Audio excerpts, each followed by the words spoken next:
Y'all know what to do. Drop a 1 in the chat if you could hear me. Drop a 1 in the chat if you could see me. We got a great show lined up for you guys on this Monday. A lot of information to get into, specifically, of course, when it comes to the Carmelo Anthony trial. I know you guys saw the title in the description and the thumbnail. We're going to have the Honorable Dr. Janice Johnston on the show today. That's going to be a great conversation. She's got a lot of insight and a lot of wisdom to give about elections, as she's been involved with the state election board for a significant amount of time and been doing some great work over there.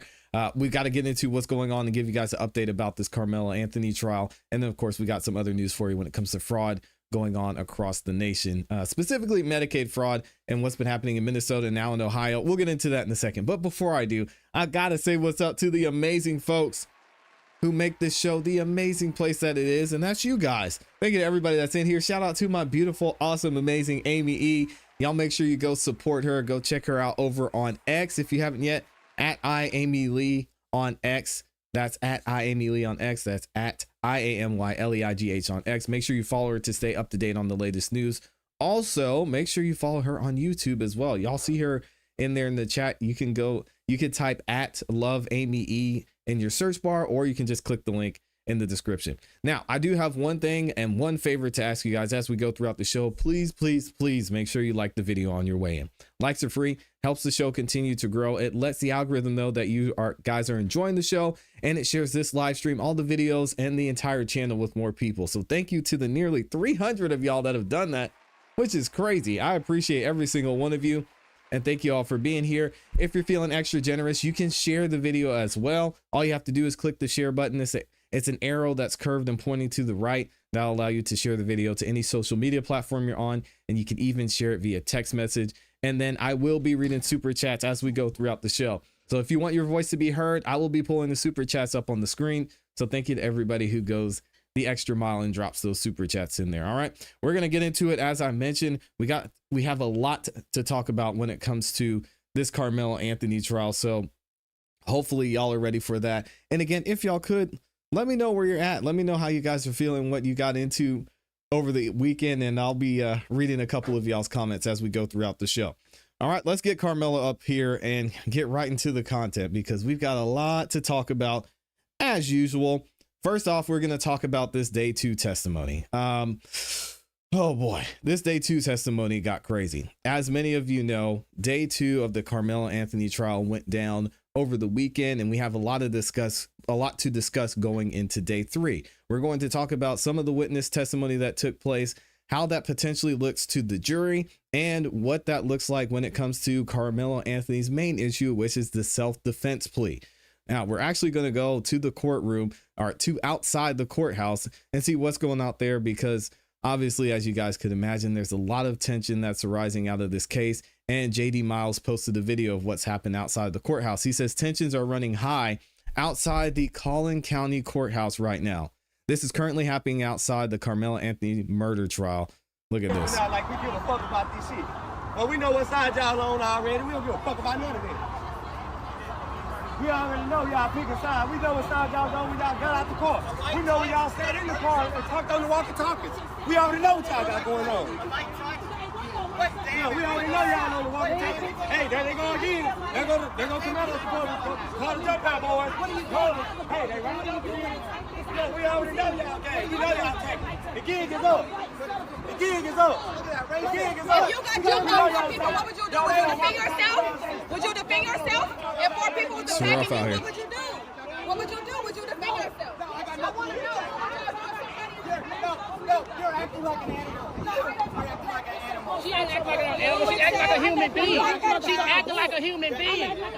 Stop saying that shit. You don't look like an animal. You look like an animal. You know, I said this from the beginning. This is one of the reasons I think it might have been helpful if we were able to see what was going on in the courtroom. I feel like, and I understand now a little bit better why the judge maybe made that ruling and that decision, because it would be so difficult with all the kids that are testifying, which we're actually going to get into their testimony shortly. But having this type of thing take place, people not being able to see what happened, I think it's just going to create even more tension as this trial goes on. And as many of you know, the state rested over the weekend, and now the defense is putting some witnesses on the stand. We're going to talk about that here in a second. First, let's hear from CBS Texas on what to look forward to going into day 3 of the Frisco track meet stabbing trial. Carmelo Anthony is charged with the murder and the death of Austin Metcalf. Our Trevor Sohaki is live for us this morning outside the courthouse. And Trevor, the defense will continue making its case later today. Tell us more.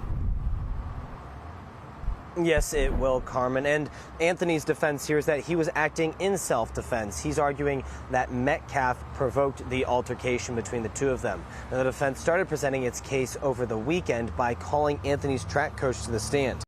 He testified to Anthony's character, saying the teen was nominated by his teammates for captain. Prosecutors asked the track coach if an athlete should have a knife at a track meet, and the coach said no.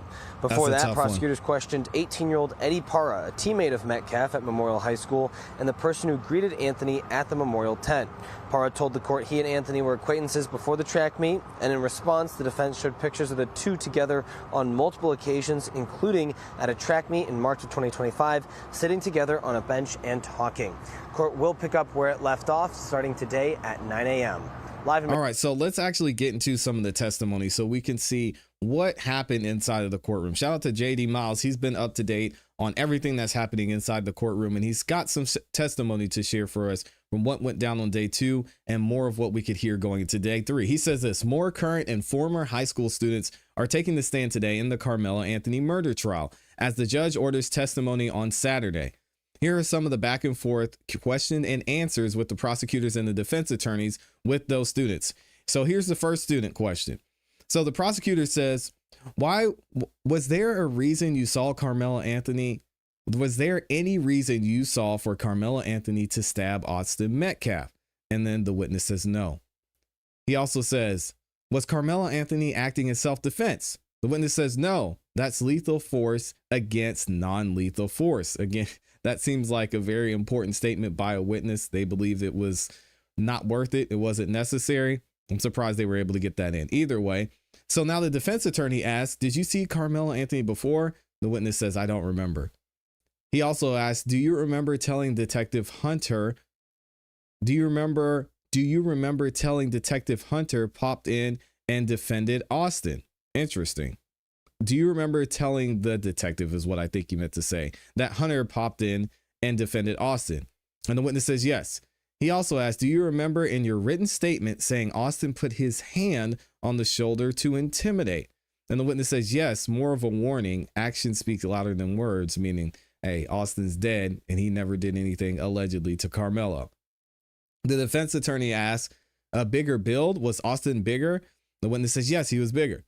And the defense attorney also says he could look intimidating from his size, referring to Metcalf. And the witness says, sure, yes. There's also more testimony we have here.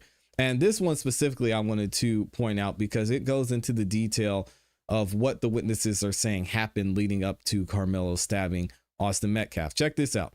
So the prosecutor says, did you become aware of someone not on your team in the tent? Yes, he sat next to me, talking about Carmelo. Did you worry? Did this worry you, bother you, or seem kind of normal? It seemed kind of strange because everyone's supposed to be in their home tent, which this topic has been a major conversation throughout this trial because, as many of you know, if you've ever been in track and field and even in any high school sports, there are certain areas that certain teams are supposed to stay in. And even in professional sports, it's this way just to keep people apart because some people can get very passionate about their team and specifically if they're on the team, right? So did this worry, bother you, or seem kind of normal? It was strange. It was kind of strange, they say, because everyone's supposed to be in their home tent. What did Carmelo say? The witness says he wasn't leaving and he said some profanity. And I could say what people are saying he said, but I won't say that on YouTube. And then the prosecutor asked, what did Carmelo do? He was starting to get more aggressive. I'm not sure what get more aggressive means. Maybe they meant upset, but from what I understand and from what the testimony we're hearing, nobody did anything to anybody until the stabbing happened. But again, that's how this witness perceived what went down. What does he say next? F you all. I'm not going to leave. You're a bunch of kitty cats. Prosecutor asked, did Austin take the lead? Yes. Carmelo put his hand in the bag and said 5 times, touch me and see what happens. Austin said he's not going to touch this guy. He was calm. Okay. And then the prosecutor asked, what did you see during the stabbing? You saw a big hole and blood coming out of his upper body. At some point, did you decide to unfreeze or do something? I'm assuming the witness said they just froze because they didn't know what was going on. Prosecutor asked, and then the witness says, yes, he had a knife. So we ran to the left side of the field. I heard Xavier say, Austin looks dead. And then there's a little bit more testimony I want to get into. This is from another witness. JD Miles says another witness takes the stand, a 16-year-old boy who was a freshman at the time of the stabbing. He plays football and track. He helped set up the tent. Prosecutor says, did you see anyone who didn't belong in the tent? The witness says he was from Centennial High School. We told him to leave multiple times. Is the expectation that other teams stay out of your tent? Yes. Right. When you tell him to leave, what did he do? He doesn't leave. He gets angry and he tries to provoke us, saying, make me leave. Again, that's a conflicting testimony, as we'll hear in later parts of other testimonies from witnesses from the defense team. Was Austin or Carmelo instigating? The witness says it was Carmelo. And then the defense attorney gets a chance to ask questions. It says, when Austin decided to push him out, how did he get to him? And he says he walked over to him. The defense attorney asks, was Carmelo still sitting down? The witness says, I think so. Did he grab or push him? He pushed him on his shoulder area with both of his hands. Prosecutors ask what happened next. Austin tries to force him out because we didn't have any other choice. Did Carmelo have his hand in his backpack? Yes, the witness said. Describe the push from Austin. A little push. Austin Metcalf means a lot to you. The witness says yes. Have you been in counseling? The witness says yes. It was Carmelo Anthony being stubborn and provoking? Yes. Was this self-defense or murder? This was murder. Dang, I'm surprised they're allowed to ask the witnesses that question. They're not experts on this. But again, the jury's going to have to decide that. So why not let the witness ask that same question? When it was raining, it was okay for him to be in the tent? Yes. So it sounds like they let him stay in the tent and welcomed him in the tent and then told him to leave once it stopped. Once it stopped raining, he was asked to leave. Yes. Okay. So, and then the defense attorney is showing a cardboard cutout of the layout. The witness is saying where everyone was. The defense attorney then asks, did he talk about what was in the backpack? He said there was something in there. Interesting. And the defense attorney asked, you said Eddie called Carmelo Mello? And the student says yes. All right. So now I actually want to get into a breakdown from a legal aspect that's going to talk about how this is looking for Carmelo Anthony from the legal side of things, specifically when it comes to self-defense, because there's been so much back and forth, even a lot of information out there about what the testimony is saying and what actually self-defense means. We've had a conversation about it on this channel, and now we're actually going to hear from a former defense attorney, which I will leave a link to this specific video in the description so you guys can check out the entire video. Let's see what Andrew has to say on this topic. Texas Penal Code 9.32, deadly force in defense of persons. That's their self-defense statute. The first thing you have to do is meet all the conditions for using non-deadly force in self-defense. So a person's justified in using deadly force if they would have been justified in using force under statute 9.31, the preceding statute. Seems pretty straightforward. Which is just Texas's non-deadly force in self-defense. It's basically the same elements as here, except we add additional conditions because now you're being justified in taking a human life. So you have to believe, reasonably believe, and I want to point this out because people are trying to justify Carmelo's murder of Austin Metcalf on well, Carmelo was scared. He was scared of this big white boy. That's why he shoved a knife into his chest instead of just walking away, which is what he was being asked to do. A bare fear of attack. You have to have a reasonable belief that the deadly force is immediately necessary. Now, guys, even from what you've heard, even what you've heard from the other side, do you believe that it was reasonably necessary? That's a tough one because, again, nobody else had any weapons. Carmelo Admittedly so, even by the defense attorney, the defense's own witness was saying that, yeah, he had his hand in his bag, he was ready to go, and he felt like they were pushing him out of the tent, and maybe his life was in danger. So again, even if he was the aggressor in this case, was it reasonable for him to do what he did? That's a question that the jury is going to be asked. To protect you, the defender, against the other person's use of unlawful, deadly force. Where was the unlawful, deadly force presented by Austin Metcalf? That's tough. A push, a grab, or to prevent some enumerated crime that's obviously not relevant here. There's no duty to retreat. Texas is, of course, a stand your ground state. Right. And in fact, it's a hard stand your ground state. So you're not required to retreat if you're in a place you have a right to be. Doesn't matter. It's not relevant here, the issue of retreat. So we see you have to be defending yourself against some unlawful, deadly force harm. Can Carmelo Anthony show that? You think the state can disprove beyond any reasonable doubt that Carmelo Anthony was facing a threat of deadly force harm? That's tough. Yeah, I think so. A push or a shove is not deadly force harm. Some other issues here. Provoking the difficulty. Let me pull this one up. Under Texas law, this is found mostly in case law, in court decisions. And if you don't know, the Court of Criminal Appeals here, that's not a appellate court. Texas is kind of weird. They have two Supreme Courts, one for civil matters, one for criminal matters. This is the criminal Supreme Court. So you should read that as a Texas Supreme Court. Provoking the difficulty, as the doctrine of provocation is commonly referred to in our jurisprudence, our law, is a concept in criminal law which acts as a limitation or total bar on a defendant's right to self-defense. The phrase provoking the difficulty is a legal term of art and more accurately translates in modern usage to provoked the attack. The rule of law is that if the defendant provoked another to make an attack on him so that the defendant would have a pretext for killing the other under the guise of self-defense, the defendant forfeits his right of self-defense. Now, again, that's a big one as well. The rule, let me read this again. The rule of law is that the defendant provoked another to make an attack on him so that the defendant would have a pretext for killing the other under the guise of self-defense.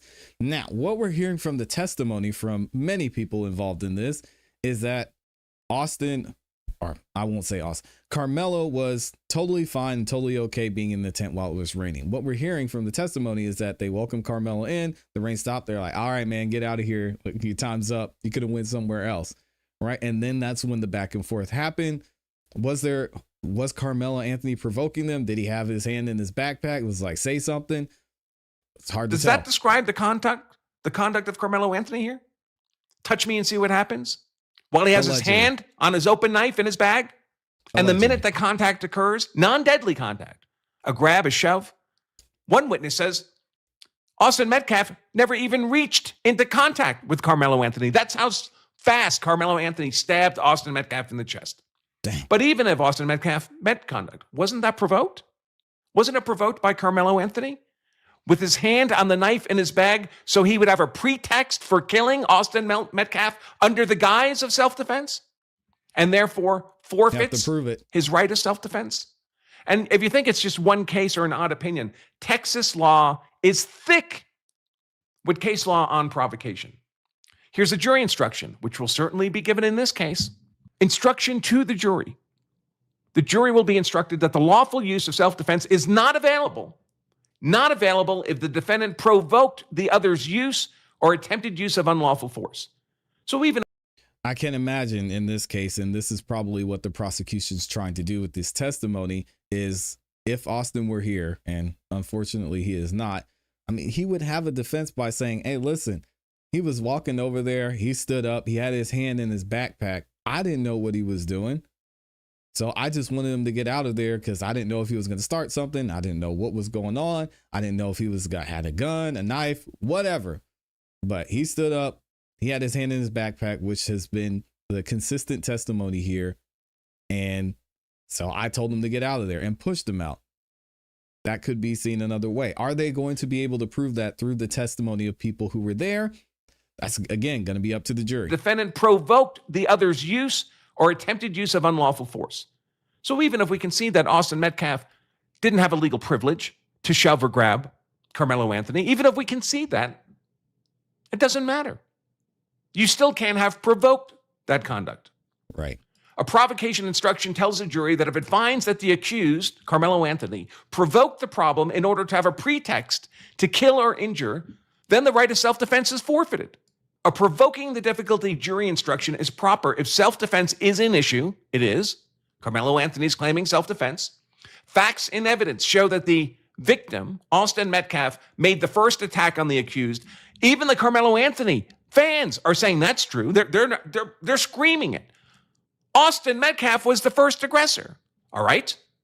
That's not good for Carmelo Anthony. That's one of the conditions of provocation that loses you self-defense, that the other party was provoked into being the first aggressor. Interesting. And 3, the accused did some act or used some words. Words are enough. Intended to and calculate to bring on the difficulty so as to have a pretext for inflicting injury on the victim. And we know this is true. We know it was intended and calculated by the speed at which the open knife came out of the bag. Okay, now this is just an opinion from this attorney. I don't know that. I'm not in the courtroom. All I know is a little pieces of testimony that we're hearing and what I hear from people who have been in the courtroom. And again, I cannot say that we know that. I cannot say for certain that Carmelo Anthony went there and was like, oh, I'm going to kill me well, I won't say that. I'm going to kill me somebody today. It doesn't look like that was the case. It looks like he had a knife. He was there and he had issues. Now we're learning. And as we have learned is that Carmelo did not know or have an issue or was being bullied by Austin or Hunter Metcalf. He didn't even know them. From what the witnesses are saying, they didn't know each other before this happened. So why he would be there and then why he would end up in their tent and why he would be intending to kill someone, I don't see that happening. But having the knife there, again, it goes against the code of conduct. I don't think you can say that he clearly was intending to kill somebody. I think he clearly was intending to defend himself, which is why he had the knife, his hand on the knife in his backpack. Either way, this is a tough decision. I think the juries are going to have a lot to think about, and we still got some testimony to get to. Let me know what you guys think about this in the comments in the chat. Thank y'all for being here, man. Shout out to the gang. Taco Tuesday is in the building. Good to see you, Taco Tuesday, a day early. We got to get to some more of this Carmelo Anthony testimony and talk about what's going on with the self-defense issue. There's a lot happening, a lot going on here. And we're actually going to hear some from the defense side on what's going on. And they've got a witness that's speaking out that may actually significantly help Carmelo Anthony. But before we get to that, we're going to hear from this or talk about this self-defense issue. If you guys haven't yet, please make sure you like the video on your way in. That's likes are free. All right, help us out. It helps the channel so much more than you all know. So thank you to everybody who's done that. All right, so let me double check and make sure we're good. Got it. So we've got to talk about this self-defense issue when it comes to Carmelo Anthony. We're actually going to get into and read the transcript, somewhat of a transcript from a witness that testified for the defense, talking about how Carmelo Anthony was moving, why he was in the tent in the first place, and what happened leading up to this stabbing. But first, we got to get into what Fox is saying about this self-defense and hear from an attorney that is going to speak on this whole self-defense situation, as we talked about in the last video. Check this out. Of Carmelo Anthony, who's accused of killing fellow teenager Austin Metcalf during a high school track meet resuming this morning after the prosecution concluded its case over the weekend. Among those who testified was the medical examiner who revealed 17-year-old Metcalf was stabbed in the heart and could never have survived. Several of Metcalf's teammates also testifying, saying the alleged attacker was not acting in self-defense at the time of the fatal stabbing. Anthony, who is now 19 years old, faces up to 99 years to life in prison if convicted. Joining us now to discuss, Fox News contributor and criminal defense attorney Josh Ritter. So, Josh, what do you expect from the defense today? That's a great question. They've been unclear about it. In fact, when the people rested, the judge turned to the defense side of the courtroom and asked them, what now? And they said they didn't know and asked for more time. So I'm not sure if that indicates that they're not entirely prepared or if they didn't have witnesses available that day. Bad. But I imagine who we'll hear from is others who may have been inside of that tent as well, that may give a more favorable version of events to Carmelo Anthony's arguments here, and perhaps even from a coach of Carmelo Anthony's to explain this culture, because a lot of this has come down to this idea of these tents and the team culture and whether or not certain individuals from other teams should be or would have been allowed inside of that tent. But honestly, end of the day, I don't think that is really the central question for the jurors. It's just going to come down to, was it reasonable for him to respond under those circumstances to any kind of physical altercation with the use of a knife and stabbing someone in the chest? Josh. Yeah, and guys, that's going to be so tough in this case. I personally cannot see a jury saying, you know what, I get it. He was scared. He was there. There was a bunch of guys around that were bigger than him, that weighed more than him. And he had a knife. He was supposed to have the knife, but he's defending himself. I don't see a jury giving him that. It's tough, man. I'm assuming this is the number one question you are going to get this week on this case, so I'm going to ask it now. Do you put Carmelo Anthony on the stand? You know, in self-defense cases, it's the rare circumstance where you might actually think about doing that, because so much of the case is about what was taking place between his two ears, what was in his head in those moments.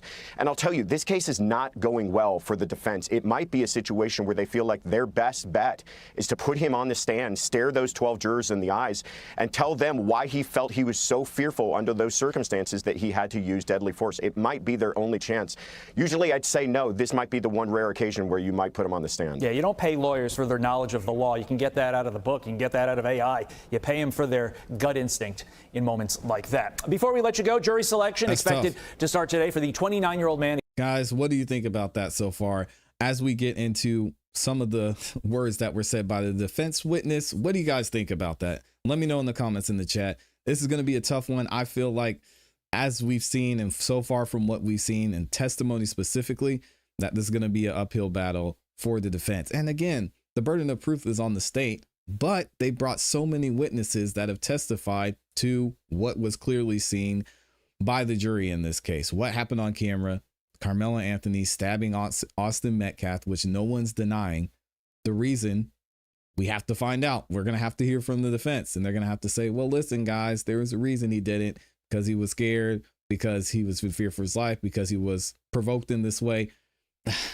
It's tough, man. So let's actually get into this breakdown from the defense attorney. And what we're going to hear is from a 17-year-old and what happened leading up to the stabbing. So check this out. And shout out to the person that posted this. They said the defense called a 17-year-old Frisco Memorial student to the stand, and his testimony painted a very different picture of what happened under the tent. So we're going to go back and forth, the defense asking questions and the 17-year-old responding. So Eddie, who was a friend of Carmelo's, allegedly Eddie and Carmelo weren't that close, but they were connected because Carmelo was dating someone connected to Eddie. I believe Eddie's cousin, or he called her his cousin, something like that. So that is where Eddie comes into play. Eddie was there. Allegedly, Eddie was the one who called Carmelo over to the tent and was like, hey, man, just stand under here while the rain goes. But Eddie claims that they weren't that close. Also, in the case of Eddie, the defense actually showed several pictures of not only Carmelo with Eddie, but Carmelo with Eddie with some of Carmelo's family and things like that. So that's who Eddie is, if you guys don't know. So the defense says Eddie called Melo over to the tent. Yes. The interaction was friendly. Yes. Melo sat down and talked for about 5 minutes. Yes. Nobody had a problem with Melo being there. That's a question. No, the witness says. Then things changed. So the defense asks, who was the first person to ask, who are you? The witness says it was Hunter Metcalf who asked. Then they say, Hunter told Melo to leave. Is that correct? Yes. Melo responded, nobody has a problem with me being here except you. The witness says yes. The witness also agreed that Austin and Hunter were bigger than Carmelo, obviously. Austin was substantially bigger. That's a question. I'd say substantially bigger. Then here came the threats. The defense said, Hunter's tone became more aggressive. Is that right? Yes. All right, now here's what we have next from the defense. So Austin is standing and Melo is sitting. Is that right? The witness says yes. That's when Melo reached into his backpack. Is that right? The witness says yes.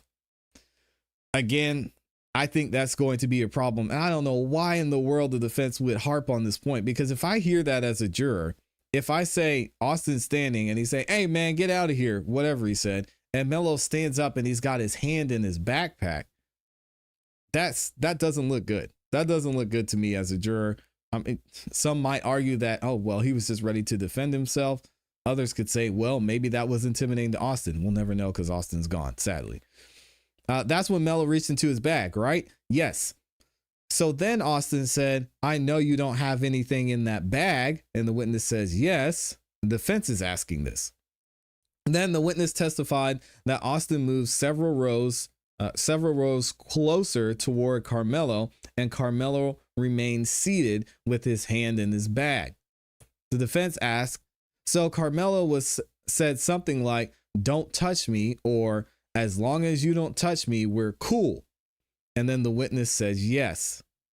The defense asks, Austin reached up and touched Carmelo, well, reached down, I guess it would be, and touched Carmelo while Melo was seated. The witness says yes. So there's a difference between a touch and a grab. Is that right? The witness says yes. The defense says Austin grabbed with both hands. The witness says both of his hands were in motion. I don't know what that means. Both of his hands were in motion. Did he grab them or not? The defense asks, as Austin reached for Melo, that's when Melo's hand came out of the bag. They say yes. Okay, so again, we're hearing differing testimonies. We heard testimony that there was a back and forth, that Carmelo was seemingly standing, and he was like, oh, make me move. Y'all aren't going to do anything. And Austin pushes him, and then Carmelo stabs him. Now we're hearing that, okay, Melo was sitting. He's like, hey, as long as y'all don't touch me, we're good. Just leave me alone. And then Austin comes over there. He puts his hand on him, maybe taps him. It's like, hey, man, come on. Like, stand up and get out of here. And that's when Melo puts his hand in his bag. All right, so now this is the same witness. And the witness also said, I think Melo was in the wrong, which is, dang, that's tough. That's going to be a tough one. And again, this was a question asked by the prosecution. They asked the witness, do you think Carmelo should have stabbed him? And the witness was like, no. And then when asked if Carmelo provoked the confrontation, the witness said yes. Guys, this is a witness from the defense. I don't know what the defense is doing here. So the jury just heard two very different things from the same witness. Carmelo was invited over. The interaction was friendly. Austin allegedly threatened him. I don't know how there was a threat there, especially the threat of imminent death, but okay. Austin allegedly moved towards him. Austin allegedly touched or grabbed him, but also the witness personally believes Carmelo was wrong. The witness says Carmelo provoked the confrontation. Guys, this is a tough situation. Let me know what you think about this in the comments in the chat as we get into day 3 of this Carmelo Anthony trial. Thank you again to everyone who's in here. Good to see all of y'all in the building, all 7,000 of y'all up in this thing. How's everybody feeling this morning? We got a couple super chats I want to read, and then we'll keep it going.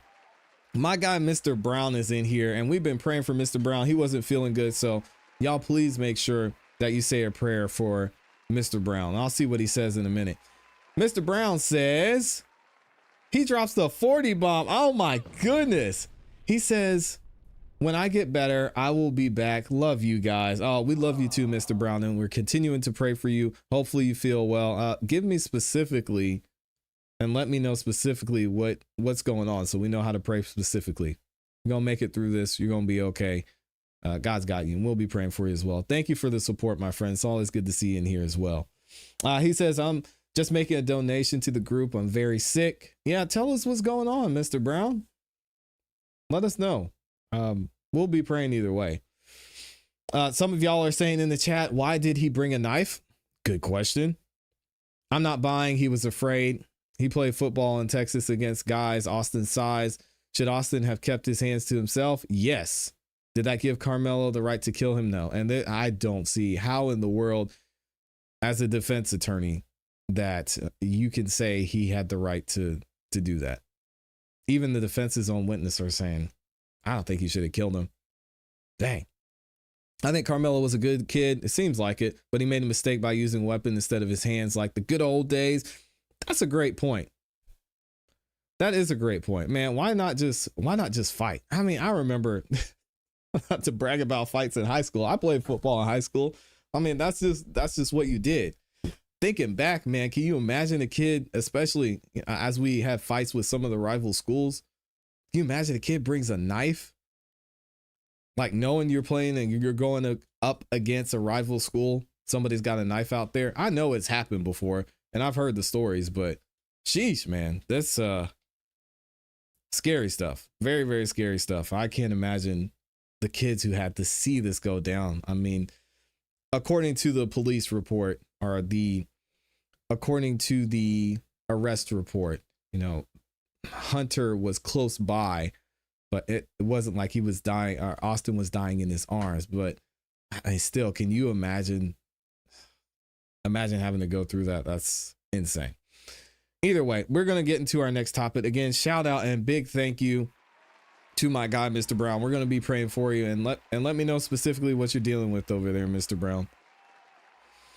I think Carmelo, I mean, clearly he was a good kid. He got good grades. He was on playing sports, a lot of stuff, but made a huge major mistake. You can't act like he did without intent because stabbing wasn't justified. I don't see how the defense is going to justify the stabbing, guys. I can't. And maybe things will be different in the courtroom. I was saying this to Amy the other day. I would be interested to see, with so many FKRs out there, all the free Karen Reed gang, I would be interested to see how things would have been perceived differently in the Karen Reed case if we had no cameras in there at all. There were no cameras. You just had reports. You had people giving a summary of what they can remember from the courtroom, because there's no phones or any types of devices allowed in the courtroom. How differently would things have been surrounding the Karen Reed case?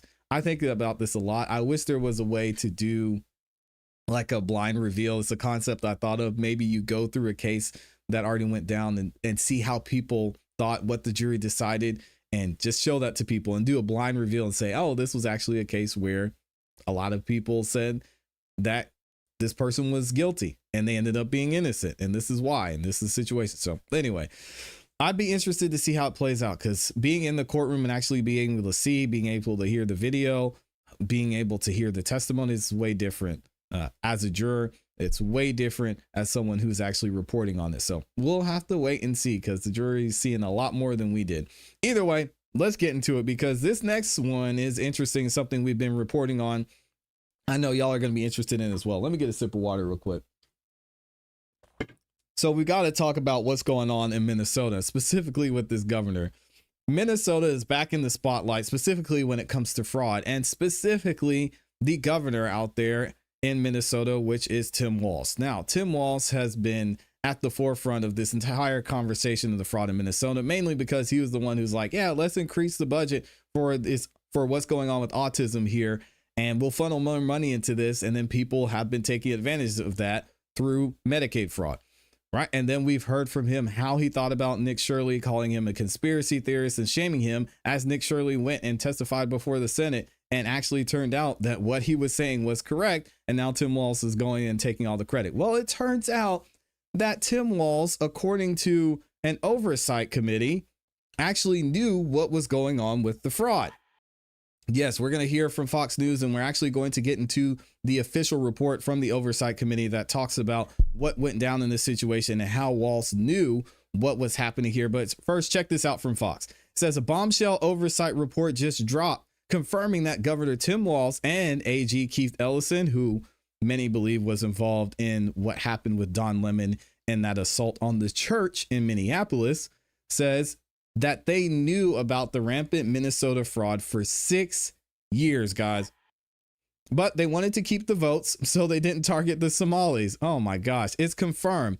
Now file criminal referrals against Walz and Ellison. Let's get into what Fox had to say on this, and then I'll give you guys the report. Check it out. Top officials like the governor, Tim Walz, and the AG, Keith Ellison, they were aware of the fraud as early as 2020, but they still allowed the payments to go out to the fraudsters. And they say because, according to the report, the reason they did, concerns of potential racial discrimination claims.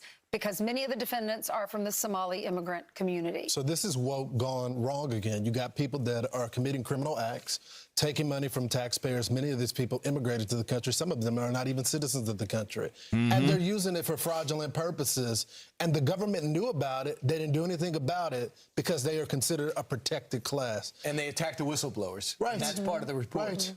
So the House Oversight letter to J.D. Vance, this is what they said in that letter. So the committee requests that the White House task force to eliminate fraud thoroughly review all of Minnesota's social services programs in light of the vulnerabilities created by efforts of state officials who, instead of mitigating fraud, actually sought to cover up or minimize reports and findings of fraud.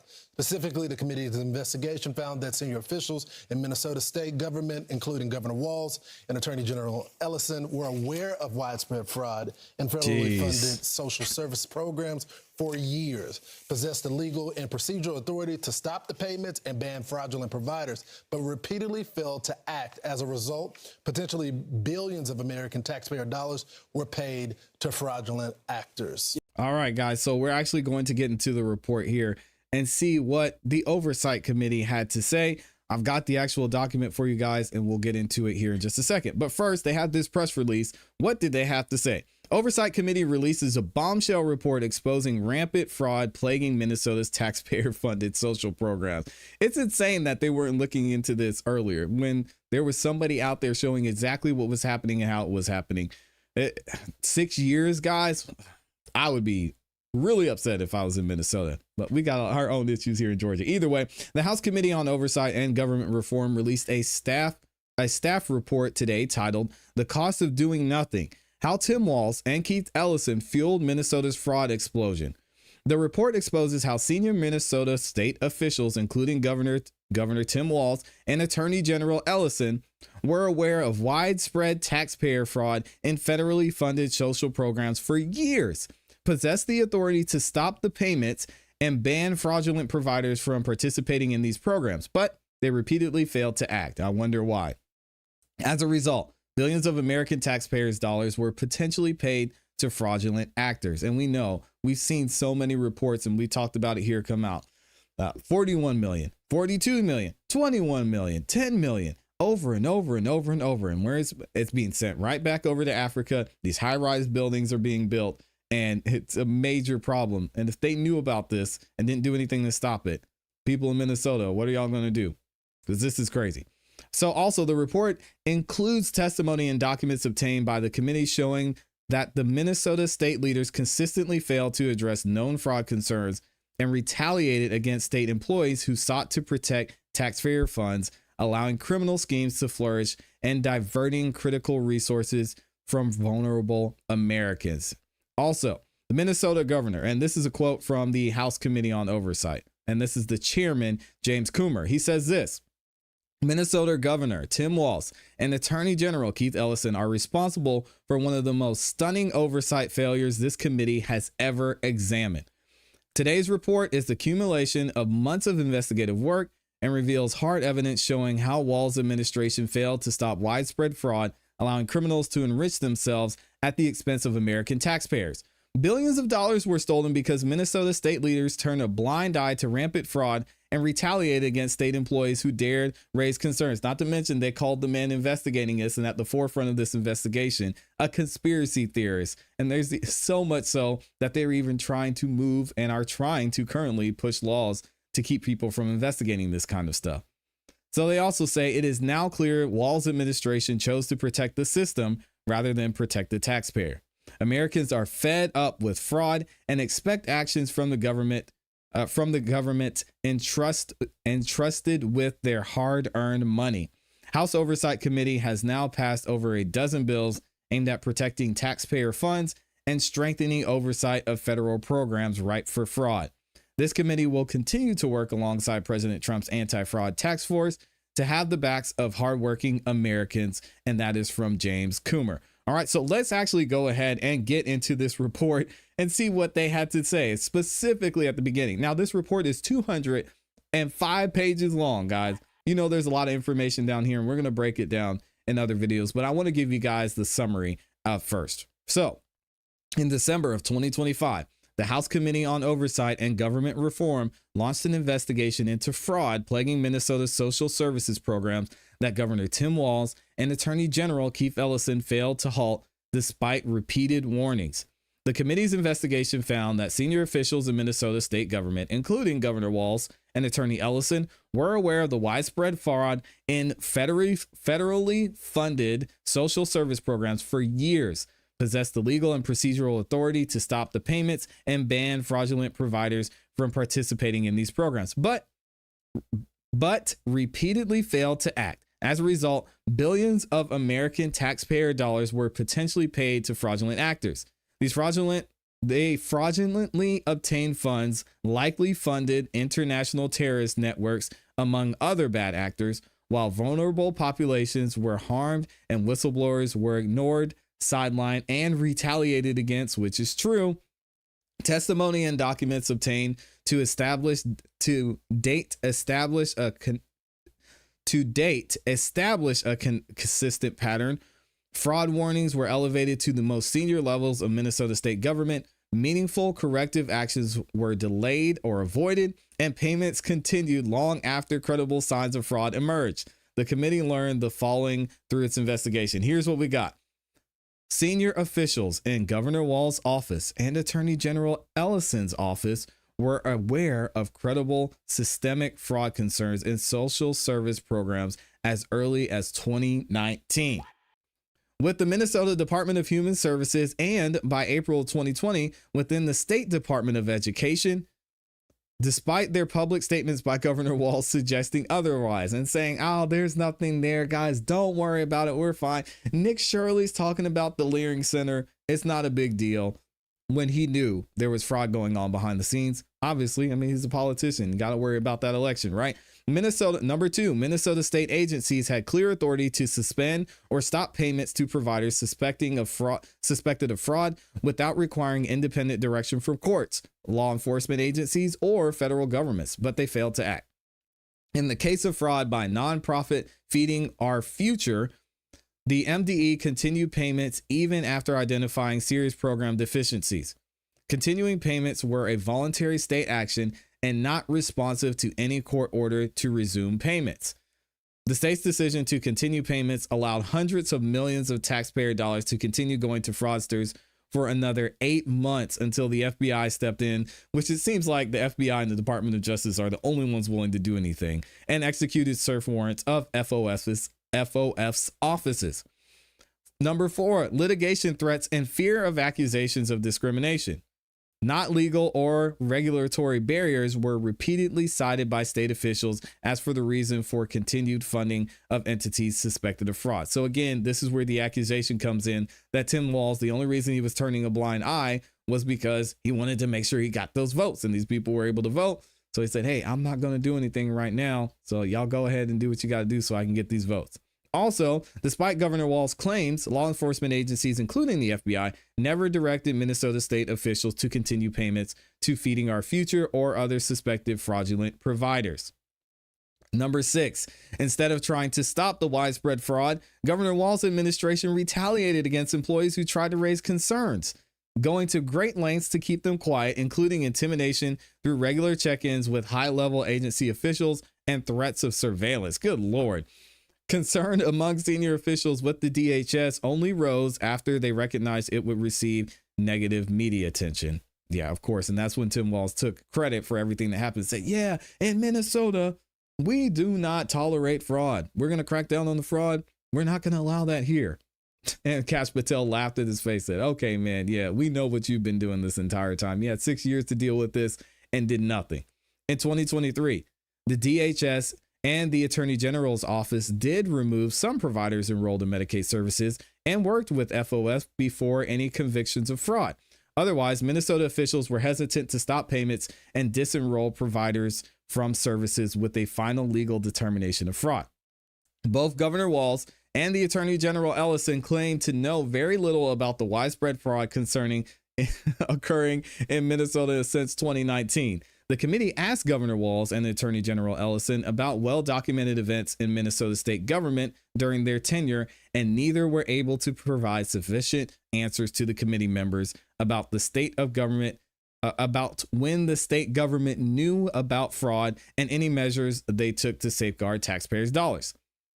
These failures allowed an estimated $300 million in federal child nutrition funds and potentially $9 billion in Medicaid-related funds to be lost or placed at serious risk, guys. Oh man, Minnesota, that's gotta hurt. The committee's findings cast doubt on the effectiveness of Minnesota's governance and oversight of federal funds. The failure to act decisively in the face of known fraud allowed criminal schemes to flourish and diverted resources away from eligible recipients, the vulnerable population these programs were intended to serve. It is imperative that President Trump's anti-tax force, the Department of Justice, and all relevant law enforcement and regulatory agencies perform a thorough review of Minnesota's social services program, reimbursement, and enrollment from 2019 to the present. Further legislative efforts at the federal level are necessary to create new safeguards against this massive and preventable waste, fraud, and abuse of federal dollars created by inaction. And then, of course, you've got this document goes on at length at specific cases and specific instances where this happened. Can y'all imagine what's going on in other states, maybe that are flying below the radar? Again, we're finding out, and we're actually going to talk about in the next video what's going on in Ohio, as now the FBI is launching an investigation led and headed and enabled by Dr. Oz in Ohio to figure out what's going on with fraud there. We'll talk about that in the next video. Let me know what you guys think about this in the comments in the chat. Guys, this fraud situation is insane. And we're actually going to get, I wasn't lying when I said Dr. Oz is going to be up here. I've seen him a couple places. I didn't know what he was doing, if he was running for office, but this man is out here actually putting in the work and is in Ohio as a part of a new task force, which we're going to get into shortly. Thank you to everybody that's liked the video so far. If y'all could, guys, like the video. It takes less than a second to do. It's free, and I appreciate it.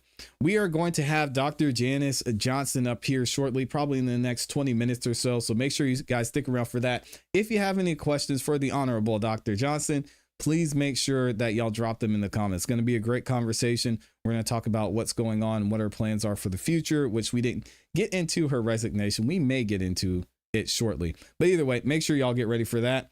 Good morning to everyone that's stopping by. Let's see. Man, Andrew, best possible legal analysis regarding self-defense. Yeah, that was a good one. Oh, shout out. Hey, you're never late. You're always on time. You have not missed Dr. Johnson yet. She's going to be in here, and thank you for stopping by. He said, don't worry, you missed all the lies. Hey, listen, it's all opinions at the end of the day, because I don't think anybody who's actually inside the courtroom is allowed to talk. So again, we've all got our opinions and thoughts on what we're hearing. There's a lot of, I will say, there's a lot of misinformation out there. So I'm trying to be somewhat of a voice of reason on what's happening here, but yeah, it's interesting stuff, to say the least. All right, let me find Cash Patel. We'll put Cash Patel up here, and then we'll get into this next segment, because this one is interesting. All right, we've got some more fraud going on in a state that I didn't think would be brought up this soon, because, man, Cash, what's going on in Georgia? We got some issues here we need help with, but we're going to go ahead and talk about it. There has been a massive fraud ring uncovered in the state of Ohio. Yes. We just got through talking about what happened in Minnesota. We talked about some of the fraud in Georgia, and now Ohio looks like it is the next target from breaking down some of this fraud. We're going to hear from the FBI Director Cash Patel on what's going on, this new task force they're putting in place. And we're even going to hear from, yes, guys, Dr. Oz, as he is going to be a key part of what's happening in this fraud situation in Ohio. So check this out. FBI Director Cash Patel reveals a massive fraud ring in Ohio has been caught. Criminal charges filed and tens of millions of dollars stolen. Let's see what he had to say. To just highlight some of the work that we are doing. Operation Playground Therapy is what the FBI is here to talk about today. As the Attorney General highlighted, literally tens of millions of dollars that was supposed to go to kids was stolen, allegedly, by individuals who worked in government and the private sector and thought they could fleece Americans and our treasure, our children, of the hard-earned dollars, the taxpayer dollars that we provide to support them in their time of need. Well, they got caught. And not only did they get caught, so many others got caught. Just take a look at some of the vehicles that are here as part of their ill-gotten gains and proceeds. They didn't just take the money, they paraded it around the country. And thanks to this team here, you are seeing what hard work, dedication to the rule of law, and true unified effort across all fronts when no one wants the credit and everyone wants to just do the work. These are the results that we're here to talk about today. All right, so we're going to get into the full press conference here in a second, but I want us to get into what the DOJ had to say about this, because as many of you know, they're going to be heavily involved in what's going on with this task force and what their plans are for the fraud that's going on in Ohio, and specifically what they found. Check this out. The Fraud Division announces a federal-state partnership in Ohio to prosecute fraud. Federal and state prosecutors charged 9 defendants for over $42 million in fraud. 3 fraudsters detained this week in connection with a separate $15 million scheme. The FBI announces the creation of the most wanted fraudsters list. Good Lord, what's happening here? The Justice Department today announced unprecedented federal and state cooperation in Ohio in the fight against fraud, including partnerships and data sharing agreement to enhance the detection and prosecution of fraud. Federal and state charges against 9 defendants for their alleged participation in over $42 million in fraud. Orders of detention this week for 3 defendants, with 2 additional defendants pending extradition in connection with an additional $15 million in fraud, and the creation of the FBI's most wanted fraudsters list. The charges announced today involve numerous types of fraud, including healthcare fraud, government program fraud, and consumer fraud schemes. We're going to talk about them here in a second. They get into the quotes. We're actually going to leave this article and we'll go straight into the press conference. We're going to hear from the man himself. Many of y'all will know and recognize Dr. Oz is going to talk about what he's seen and how he's actually seen this fraud is being done. And we'll hear a little bit from Kash Patel as well. Check this out. Moral indignation that the president feels, that many of you share, prompted the creation of the task force. Many of its members are on the dais today. Vice President Vance leads that endeavor and has boldly been able to create an all-of-government effect. All of government doesn't just mean all of federal government, it means all of state government as well. And I'm here representing Secretary Kennedy and some of the work that we've done looking at the numbers that are coming out of the federal government. Because the budget of CMS is large, it's $2 trillion roughly, it means it's a big target. And foreign players and maybe even foreign governments have been taking bits and pieces of this pie for a while, but they have been weaponized. And we see that here in Ohio. And we're speaking about the frustration that many Americans feel, left and right of the political spectrum, and certainly red and blue states both are experiencing this, which is why it was important for us to be here today. I was here last week with members of the CMS team, and we came because we're investigating home health care fraud, autism fraud, and a series of different ways that the federal government is being pierced with different arrows from criminal elements that desire to suck taxpayer dollars out of the federal government and out of state government coffers as well. I was visiting a facility called La Belle Home Health. It's run by woman Najumi Tatsing. You may not see her here today because she's in jail. And she went to jail because she was accused and convicted of taking billing practices to a level we had not seen before. She was billing for people who are deceased. Billing for dead people is a bad look in court. Come on, and man. It showed at her conviction when she was accused and appropriately taken out for doing things that we find reprehensible. Now, if she was the only one, we wouldn't be here in force. Unfortunately, this area around Columbus is responsible in Franklin County for 1/3 of all of the $1.5 billion spent on home health care in Ohio. Think about that. 1/3 of all of the money spent on home health care in the entire great state of Ohio is generated here. That's 3 times what you would expect. There's a road very close to where we are, 288 home health care facilities in that several block area on that one road. Again, it defies belief. Some of these buildings were vacant. You wouldn't put anybody up in those buildings, not certainly the place that would house home health care. Now, this is a mecca for Somalian populations. It's a hub for Nepalese and Bhutanese populations. These are insular groups, but we are naive to think that practices that were felt to be commonplace in other parts of the world wouldn't come to this great country if we didn't pay attention to some of the program integrity issues which were ignored en masse with the prior administration. So today we have 3 major announcements from the healthcare part of this. Not was it only ignored, but they welcomed it. Do you guys remember the back and forth, the struggle about these sanctuary cities that was going on? I mean, you had Chicago, you had New York, you had Eric Adams, you had so many places that were going back and forth and fighting over allowing certain people in and how that was happening. Now we're talking about all this fraud that's happening. There has to be a connection, and they're going to talk about it here. Check this out. fraud endeavor. The first is that the state of Ohio, and I want to applaud the Medicaid office here, they will be announcing at 1 o'clock, and please pay attention to that important announcement, that they are suspending 49 home health care providers who have been identified as high risk to the Medicaid program. These people have billed millions of dollars to take advantage of our most vulnerable, and if you're willing to steal from folks who are down and having a difficult time, you'll not just steal their money, you'll steal their health, you'll steal their lives. And we're seeing that. No more champagne on private jets for these people, no more new cars, no more luxury endeavors and vacations. It's done. We're coming after you wherever you are. And as Attorney General Blanche highlighted, we are earnest and serious in this endeavor. We will not be daunted. Ohio Governor DeWine also sought a 6-month moratorium for all new home health care and hospice in the state of Ohio. We granted that within a day, and we hope that will help at least slow the bleeding, using a surgical metaphor, so we can get a bandage on the wound, maybe put a couple stitches in, and take out some of the folks who have been stabbing the patient of Medicaid. Second big announcement, in order to solidify collaboration, CMS, Medicare, Medicaid, and Ohio are going to launch a state-specific Medicaid fraud room. It's going to copy the Medicaid fraud room created at the federal level by the task force. The findings surfaced through this state partnership, we believe, will free us to be able to directly collaborate at a national level, getting all states to understand what the problems are within their areas and accelerating our ability to take out high-risk providers. We'll identify them and we'll enforce actions around them.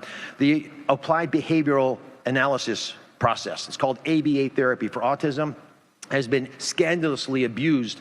This is, again, taking advantage of children with autism, or getting their parents to lie about whether the child has autism, or weakening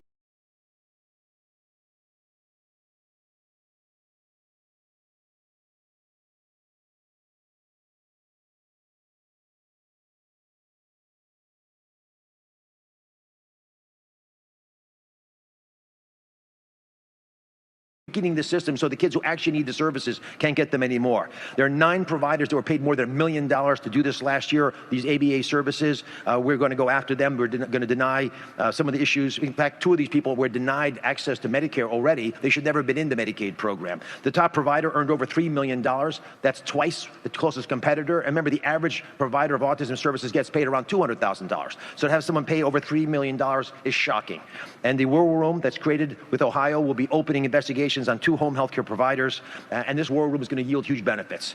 And finally, we want to speak a little bit about the fact that we have the need to audit states all over the country to help states understand where they are in comparison to all the other states. We don't have a national effort that allows states to at least get a best practices idea from surrounding areas. So we have now, and I can announce today, asked the state of Indiana to work with Oracle Health to provide that exact set of information. So all the states now will be armed with information, for example, on high-risk providers. And the ABA therapy autism, as I mentioned before, we've asked all 50 states to revalidate these providers and other high-risk categories. Every single state has agreed.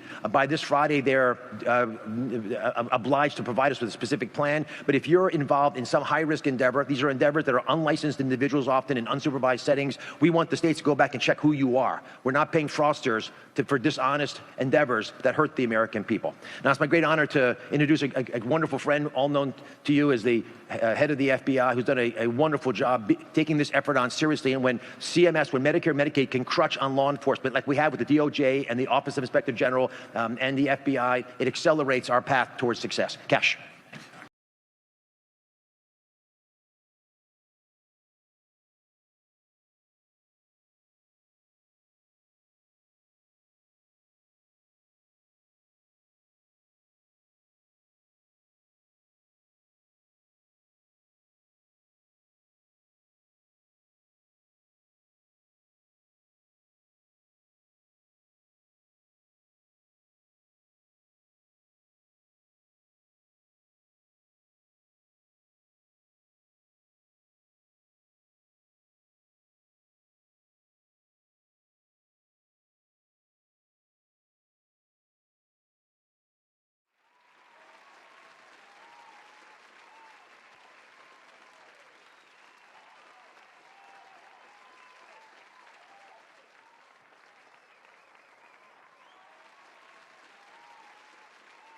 Dang, I'm muted. Thank y'all.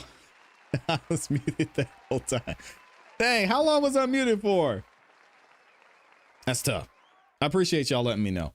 Either way, wonder how many ballots in California that came in late from the post office will have someone just handwrite the date on them. Oh man, that's everywhere.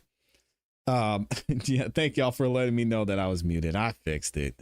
Jeez. It's all right. Good to see all of y'all in here, though. See, I do that just so y'all will say something in the chat. Ducky said, I've been muted for an hour. Ducky, get out of here. No, I haven't. I have not been muted for that long. Y'all cut it out. Oh, my gosh. See? Jeez. All right, let's go ahead and get into this next topic before we bring the Honorable Dr. Johnston up here. We got to talk about her resignation. Ah, man, this is tough to see. And we're going to get into that conversation here in a second. Let me actually set this up. Y'all know there has been a fight, a war that's been waged when it comes to the election here in Georgia, specifically the 2020 election. And this fight has been going on for an extended period of time. And we got to talk about one of the good ones, man, is not going to be on the state election board anymore. So I'm going to give y'all some insight into what's going on. We'll talk about it. I have not been muted for an hour. Y'all are tripping. You're making sure we're paying attention. Exactly. Yeah, that's what I do. So now y'all are commenting. Y'all over there ninja watching. I got to wake you guys up a little bit. All right, so let's go ahead and get into it and talk about what's going on with Dr. Johnston. So now we are finding out that Dr. Janice Johnston is resigning from the state election board. Now we're going to talk about what happened here. We're going to hear from some people who are close to her. One y'all know, Janelle King is going to speak on Dr. Johnston. We'll actually get into what happened with her resignation, and we'll get to hear from herself. We're actually going to do an interview with Dr. Johnston shortly, and she's going to talk about what's next for her. But you can read this over on X. She said, yesterday was a bittersweet day of farewell as I announced my resignation from the Georgia State Election Board. Oh, we need you. I'm optimistic for the SEB's future and significance in improving elections in Georgia. Carolyn Roddy has been appointed as my replacement and will be spectacular. Best wishes to Carolyn and the SEB. All right, now, of course, we had Janelle King speak on this. They had a lot of worked together for a while and have been doing some great things for Georgia. Janelle said this: welcome to the SEB, Carolyn Roddy, where the work is much harder than anticipated and the recognition is minimal. That's fair, but none of that matters. It is entirely worth it because we are doing our part to protect the Republic. I look forward to serving beside you. Shout out to Janelle King. And she also wrote this about Dr. Johnston. She said, the things are things Dr. Janice Johnston taught me since joining the SEB. Self-control as a woman is 100% possible. You have nothing to worry about as long as you put in the time to prepare. It's okay to take your time when speaking, as long as you're saying something of value. As you all can see, all of the election knowledge I've gained from her can't compare to the life lessons she's leaving with me. I'm a blessing to you. I am a blessing to have had you as a resource as I carry this mantle. Thank you. You will be missed. Dang. So let's actually hear what Dr. Johnston had to say as she resigned. Check this out. I had to look that one up, Dr. Richards. Oh, did he? Oh, I must have been. We all knew what he meant. I never heard of that one before, so I was listening yesterday, I promise. Okay. We have one more. You did? What a long day. One more speaker, and I would ask for everyone's undivided attention, please. And that is former Vice Chair Dr. Jan Johnston. Oh, man.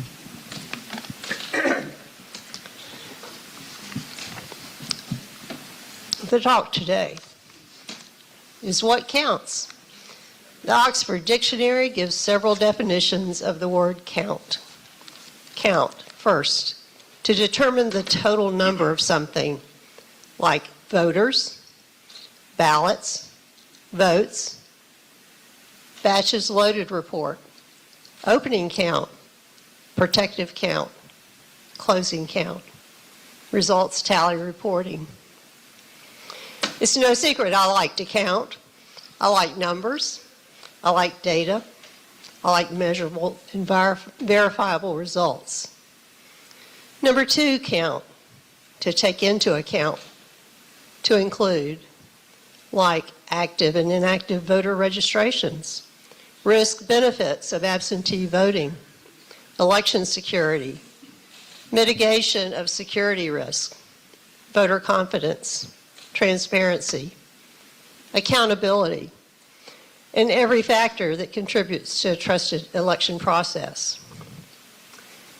And the third definition, count, to be significant, to matter, to stand for integrity, truth, freedom, life, liberty, the pursuit of happiness, and the principles that define us as a people. So what counts? Who counts? Why does it count? Where, when, and how does it count? In other words, what matters? What matters in elections? What matters in public service? What matters in Georgia, our country, in our lives? The answer to those questions reveal our character, our values, our priorities, and our commitment to those we serve. From the first day of my appointment to the State Election Board until today, I have been committed to election integrity for the people of Georgia, for the voters of Georgia, and for the future of Georgia.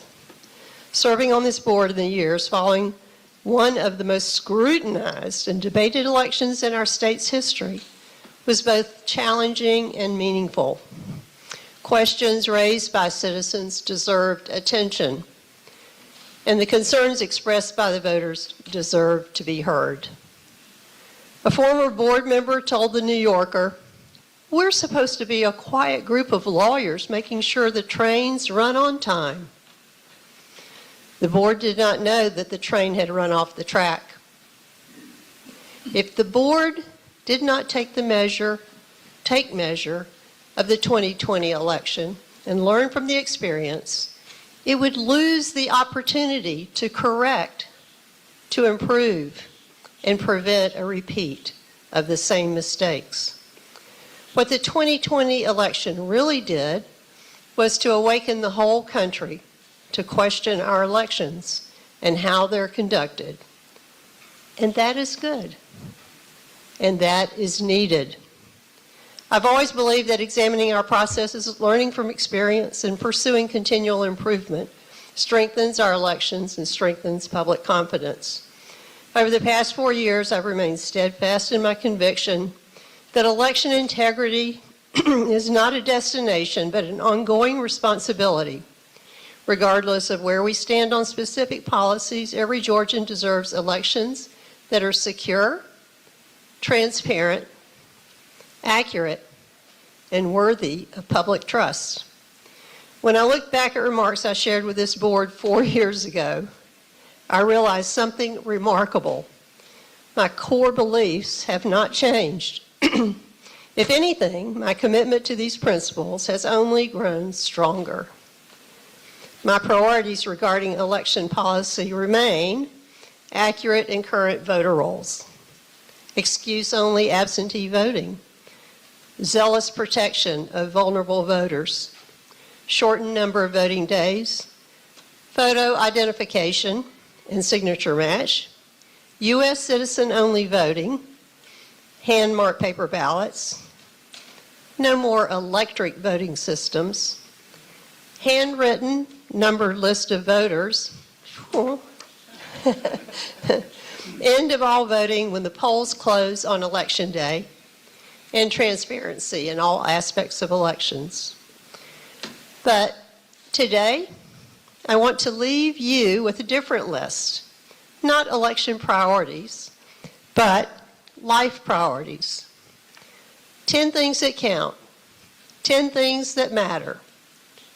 Purpose and commitment, integrity, truth and honesty, respect, freedom and opportunity, country and constitution, courage, friendship, family, and faith. These are the things that endure long after meetings adjourn, letters are sent, notifications are sent, terms of service have come to an end. But it's difficult to say, but today will be my last day serving on the state election board. It has been an honor to represent the Republican Party as a member of this board. I'm grateful for the opportunity, the responsibility, and the trust that was placed in me. Most of all, I am grateful for the people I've met along the way. During the past 4 years, I've had the privilege of working with board members, legislators, dedicated citizens, election officials, advocates, volunteers, friends who care deeply about our state and our country. Your encouragement, support, and friendship have meant more to me than words can adequately express. Challenges have a way of revealing character, and I've been blessed to discover the kindness, loyalty, and generosity of so many people during this journey. The decision was not an easy one. Family and personal responsibilities require my attention at this time, and they must come first. While I may be leaving the board, I'm not leaving the cause. My commitment to election integrity remains as strong as ever, and I will continue supporting efforts that strengthen confidence, transparency, and trust in our elections. Thank you to my fellow board members, to the staff, to election officials across Georgia, and to the countless citizens who have engaged in this process. Oops. Thank you. Oh, she's not done yet. She's not done yet. And she had some more to say during that speech, and we're actually going to bring her up here in a second. But man, it's tough to see her go. Great speech as well. I mean, she's given so much to the state of Georgia, and we've been able to learn and get a lot of information about what's happening in our elections here in Georgia as well from her. So man, shout out to Dr. Janice Johnston. We're going to actually bring her up here in a second so you guys can talk with her, but let me know what you guys think about that in the comments in the chat. All right, we've got Dr. Janice is in the back. She's ready to go. Let me go ahead and bring her up here. Can y'all do me a favor, please, if you could, and welcome her to the show. Let me go ahead and make sure I've got this all set up, and hopefully she can hear me okay. Dr. Johnston, can you give me a thumbs up if you can hear me? I hear you fine. Oh, perfect. All right, there we go. There we go. All right, so let me do this. All right, and now the people should be able to see you. All right, there we go. We got Dr. Johnston. Thank you. Good afternoon. Thank you for being here with us. I appreciate you taking the time so much. Well, good afternoon to you. Well, it's great to be here. Oh, it's great to have you. And I, again, want to thank you personally for all the work that you've done for us here in Georgia, specifically in your role as vice chair on the state election board. So much we could talk about and so much we could get into. I want to obviously give the floor to you, and this is going to be your show. So I want you to talk about just how everything has gone with the state election board, you know, some of your departure and your background with your work there as well. Well, Eric, thanks. I have been watching you for quite a while now, and I'm one of your biggest fans, and I so much enjoy your show. Thank you so much. It's great to be here and to be chatting with you about elections. I appreciate it. You know, I asked what you wanted me to talk about because there is so very much to talk about. There is. So perhaps I'll give you a little bit of background about the state election board to bring the audience up to speed on the last few years. I was appointed to the board in 2022, so I'll speak to the last 4 years, basically. In 2022, the state election board was floundering. It had only 4 members. It had no chairman. It had no budget. It had no employees, and it had no meetings scheduled. So that was the board that I stepped onto, and it was under the control of the Secretary of State's office. So it's taken 4 years to basically work toward an independent agency, which is what the state election board is now legislatively, with a small budget. Albeit it's small, but it's effective.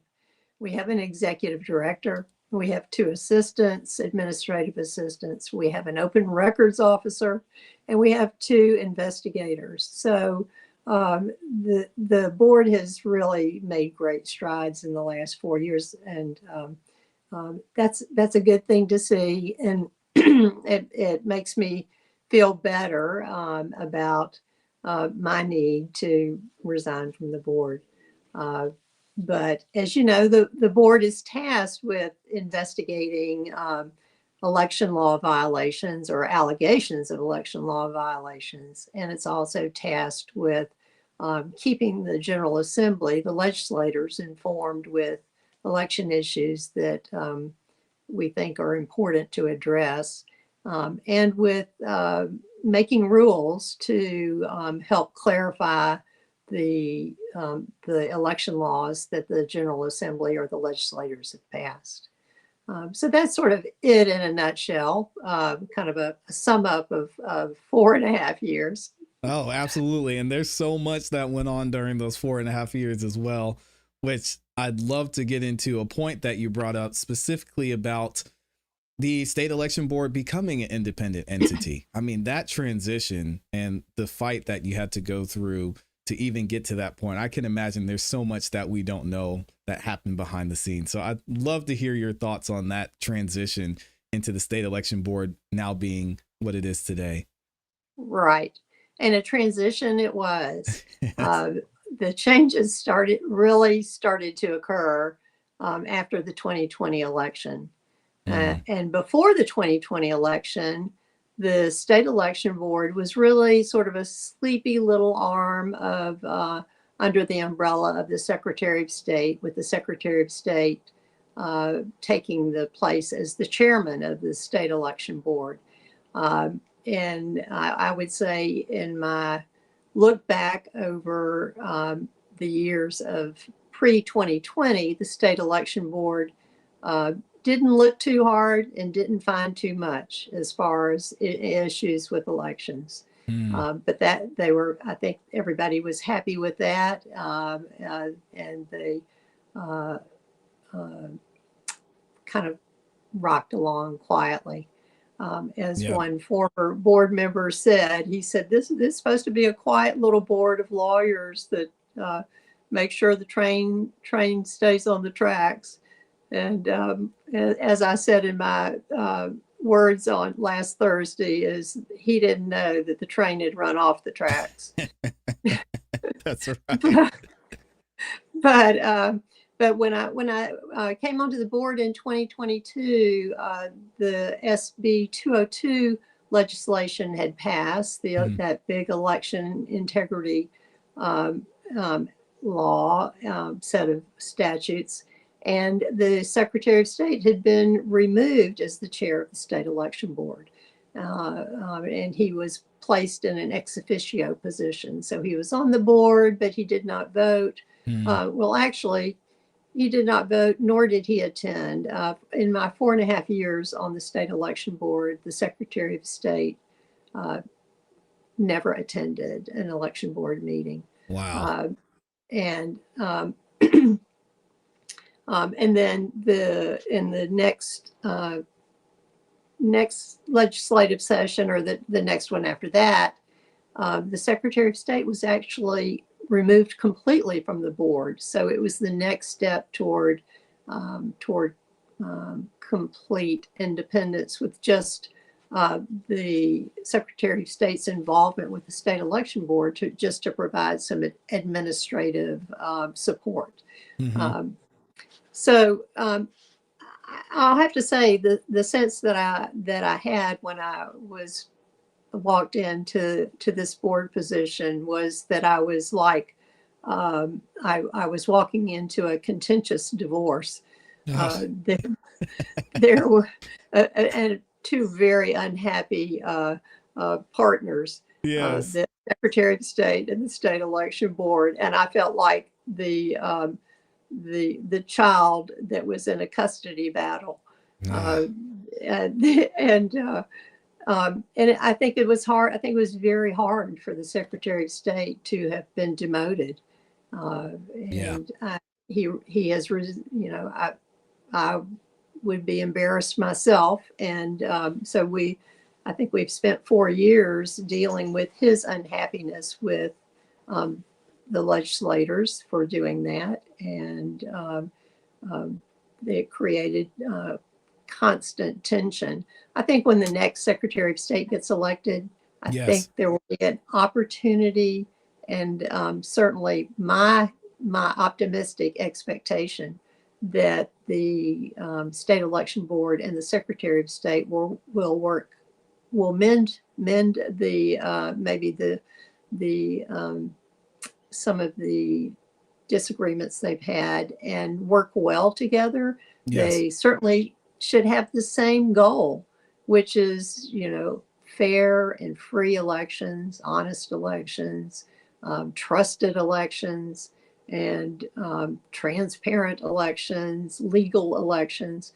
So we should certainly be aligned. And of course, that won't be 100% of the time, because the Secretary of State is involved with a lot of the election conduct. So there will be some times when the State Election Board may disagree with some actions that the Secretary of State takes, and I think that's the opportunity for the State Election Board to maybe suggest some improvements and to work with the Secretary of State to improve some of the decisions it makes. Yeah, and that's great that you bring that up and say that, because to say that you have left the State Election Board better than you found it, I think would be an understatement. And I'm not just saying that. I mean that from a factual basis, with the things you pointed out, from the way meetings are structured, the fact that meetings are happening, even things Janelle's mentioned in the past, like a website being available for the State Election Board, simple things that we've seen, and so much you've had to overcome in this place. So I want, again, thank you for that work, because it's so important. Yes, Eric, somewhere along the line, I was looking over some old papers, and I was looking at the number of cases. We were inquiring about the number of election violation cases we had to deal with, and they've always been held in the hands of the Secretary of State's investigators, or the Secretary of State's office, for that matter. Right. And we kept saying, well, how many are there? How many are there? I ran across a note that I had that there were 500 cases to be heard. And wow. I've sort of, it took me back for a moment, but following the 2020 election, there were so many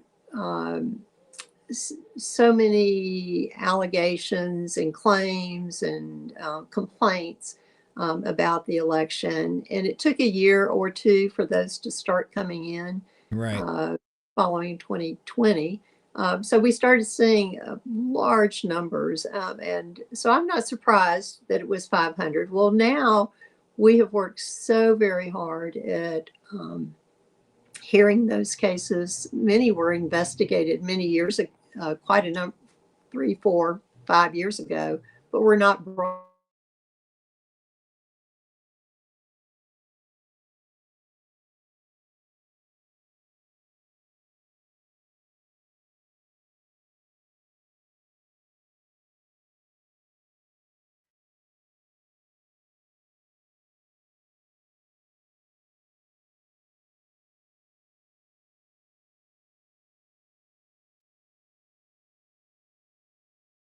Oh, I think we might have lost your sound there, Dr. Johnson. I'm sorry. Can you hear me?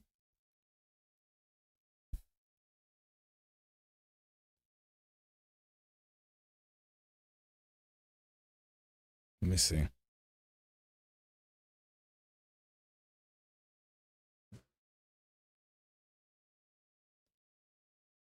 Can you guys hear me okay? I think we might have lost your sound there for a minute, Dr. Johnson. Can you hear me?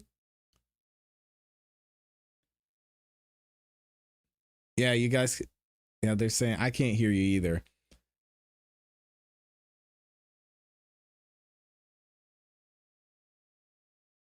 Let me see. Let me double check one more thing. I think you may have, let's see. The screen went black for a second. I know it looks like you can hear me, but I can't hear you. Did you maybe get a call? You guys can hear me. Let me double check.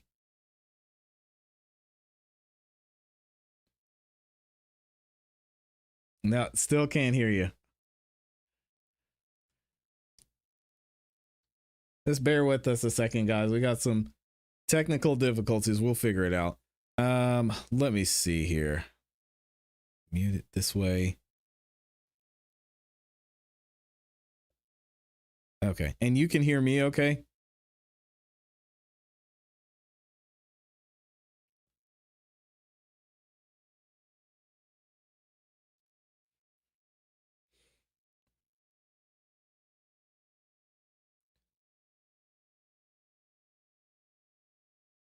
That's so strange. Let me double check. Yep. So let me try one more thing and see if we can get it to work. Okay. How about now? Ah, still can't hear you. Oh man. Let's see. So you guys are saying we're good on this end. All right. Well, we might have to.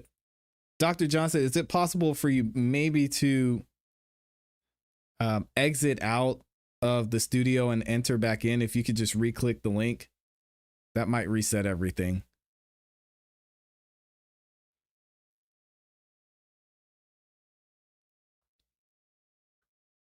We're going to figure it out, guys. Thank y'all for being here. Shout out to everybody who's in the building too. Let me see if I can do this. Edit mic settings.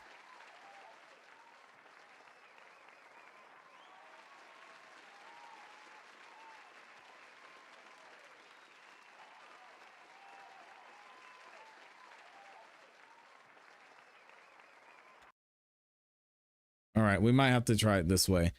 So I'm going to remove you from the studio. If you can click the link and come back in, we'll see if that works. If that works that way, okay? Yeah, let me see. Yes. All right, let's try it that way.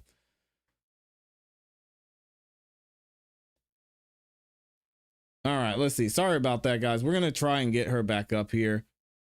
I know sometimes when you're doing things remotely, you have this happen, but we should be able to get it figured out.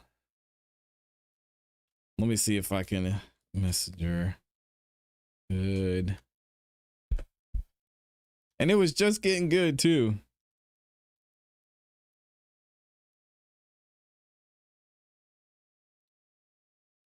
All right.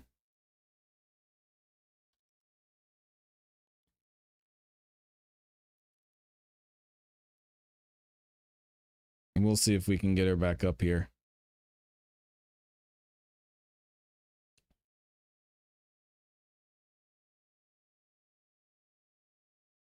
All right.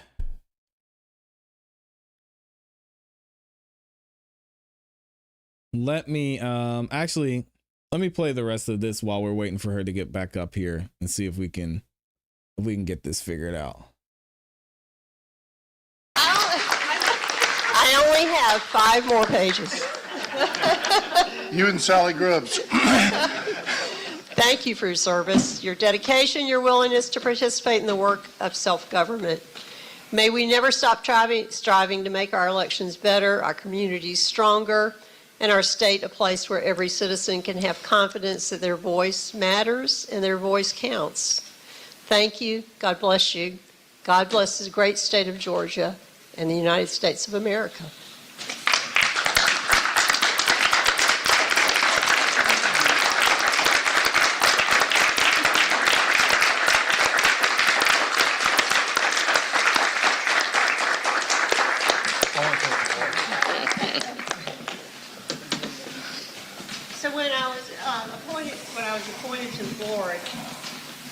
I was appointed to the board after a year or so, and the challenges that I faced. Somebody said, how are you sleeping? Isn't that tough? Isn't it stressful? I said, well, no problem. I sleep like a baby. I wake up every 2 hours and cry and then go back to sleep. Wake up every 2 hours and cry and go back to sleep. Anyway, thank you from the bottom of my heart.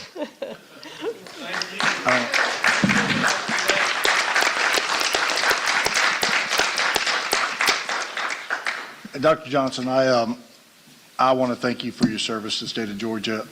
You know, you and I have battled over a lot of things. We've been co-workers, we've been opponents, we've done it all. But I always appreciated your dedication. All right, try it again. Okay, there she is. She's back. All right, we got her back. We figured it out. Technical difficulties, man. Trying to block the truth as usual. That's all right. All right. Oh, I appreciate you bearing with us. We figured we got it together. Yeah, sometimes I know with the system it can act weird. So glad we got you back.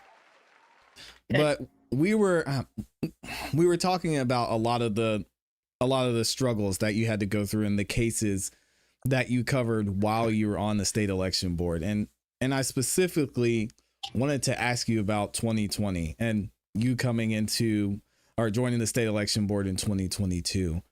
There was so much back and forth about what happened in the 2020 election, what was going on or what was going to happen in the next election. And you, again, were a key part of the conversation of election integrity during that point. So what were some of the conversations that you were having and some of the trends and things you were seeing as a result of that 2020 election? I guess we can call it a beef at this point. It was a one of a kind. Yes, it was. Well, there were a lot of questions about the election, and that were left and they were unanswered. And as a new member of the state election board, we were beginning to hear, or they were already hearing cases, but we were continuing to hear many of the cases that had been brought to the board. And the investigators would present their findings. And all of these cases, we just worked through those cases. But sometimes the hearing of the case may only be as good as how it's been investigated. And in particular, I oftentimes would ask for more information or more data or more backup of election documents to be able to evaluate the allegations of some election violations. So, and that's what one does with the board. You can only address the complaints that are brought to the board and how they're investigated. But since we're tasked, our duty is to investigate.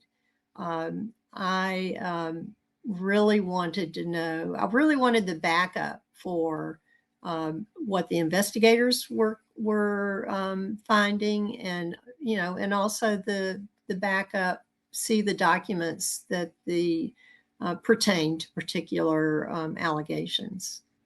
Yeah.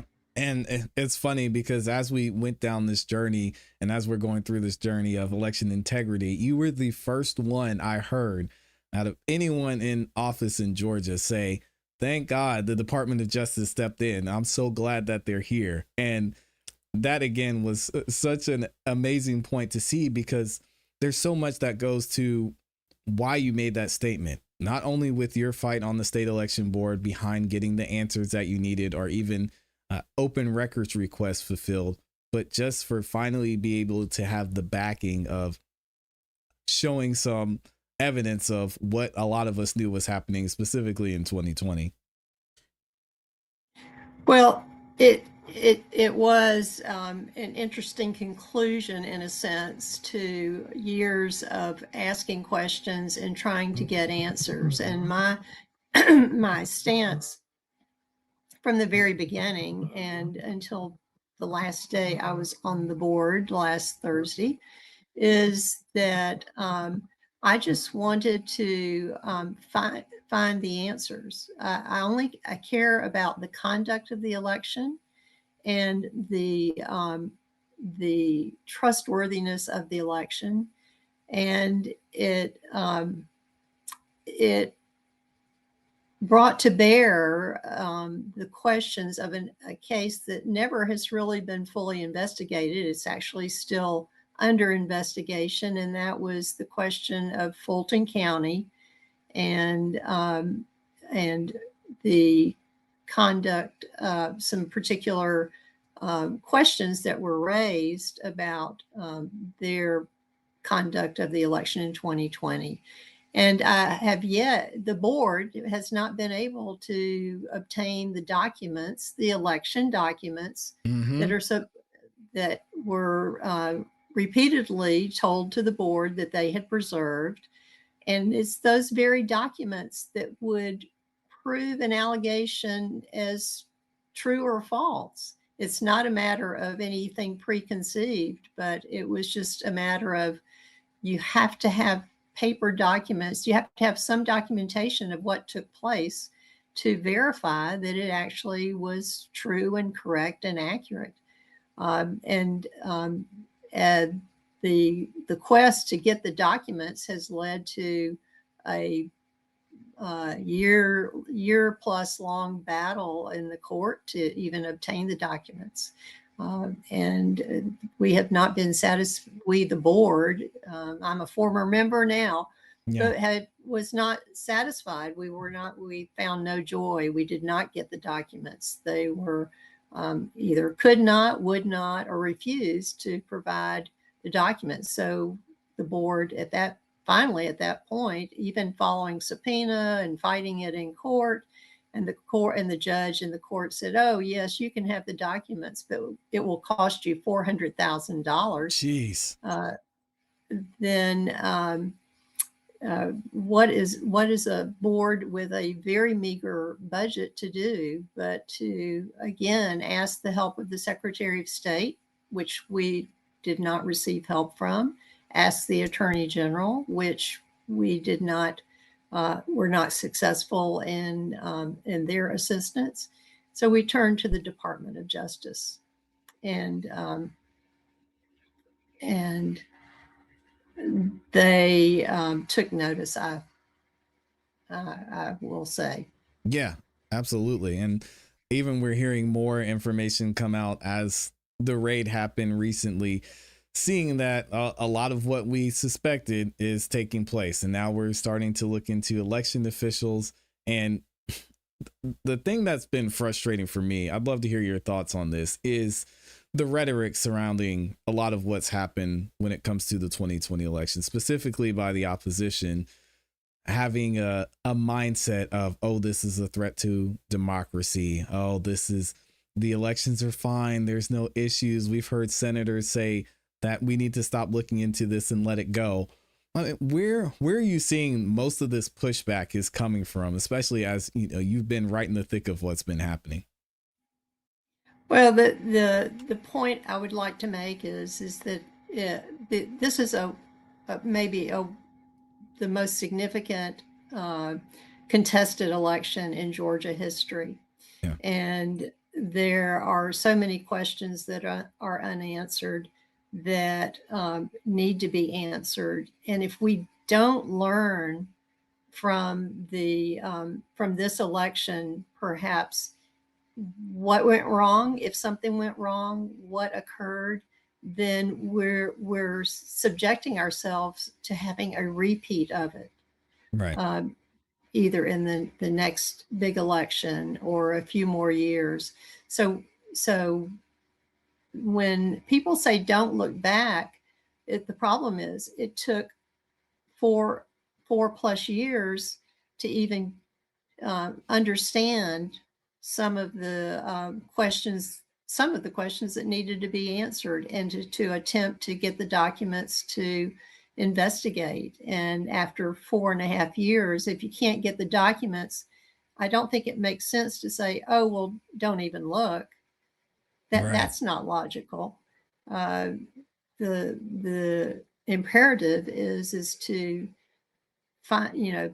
now that the FBI has the documents and they have digitized and copied all of the documents, the state election board is requesting a copy of those documents also. Apparently the election documents from the 2020 election of Fulton County were all copied. Mm-hmm. And a copy given back to the clerk of the court. We would like a copy of that also, and we have requested that. Yeah, why has it been so difficult for the state election board to get basic level information? It seems like there's subpoenas that I believe there's still several subpoenas you guys are waiting to, or I should say the state election board now is waiting to receive information about. The FBI has been in a fight, had to go to mediation with Fulton County over this. I mean, why does this continue to happen? And why is there so much resistance to this information being out there? It should be simple if there's nothing there, right? The state election board subpoenaed the documents in response to a particular case, the kind of known as the Rossi-Moncla case. And the documents that the state election board sought were the documents to address the allegations that were made. That was simply that. But those documents that the state election board requested are the same documents that are supposed to be placed in the custody, the trusting hands of the clerk of the court. Right. It's not that they're anything unusual. These are day-to-day, election-to-election documents that are supposed to be gathered and placed in the clerk of the court's hands for a couple of years, and unless there is some question or lawsuit about the election.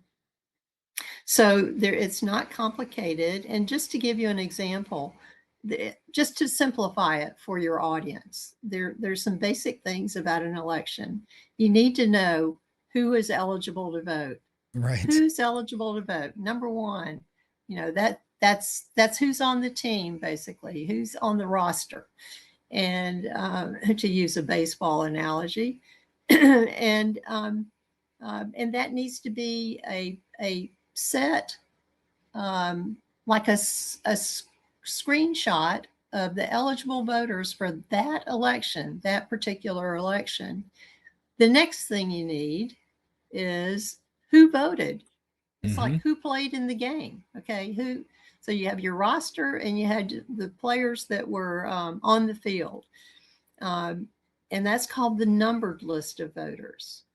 Well, it's been near impossible to get one and a voter list. The electors list is also what it's called, from that election, and to actually get an accurate list of who actually voted is also not obtainable. Right. And it should be in the hands of the clerk of the court. So the state election board would like that list.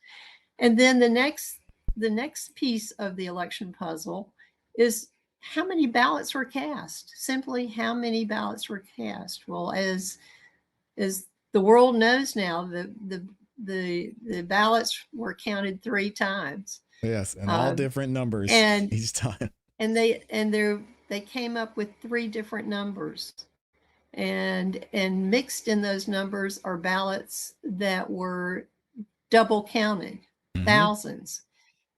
So, which raises even more questions. So then you want to turn to look at, all right, let's see, we've got all these ballots. Let's look at the backup. Where was the chain of custody? Let's go back and look at the as we've heard lately, tabulator tapes. Yes. And those are the tapes that are printed off of the ballot box, the ballot box scanner.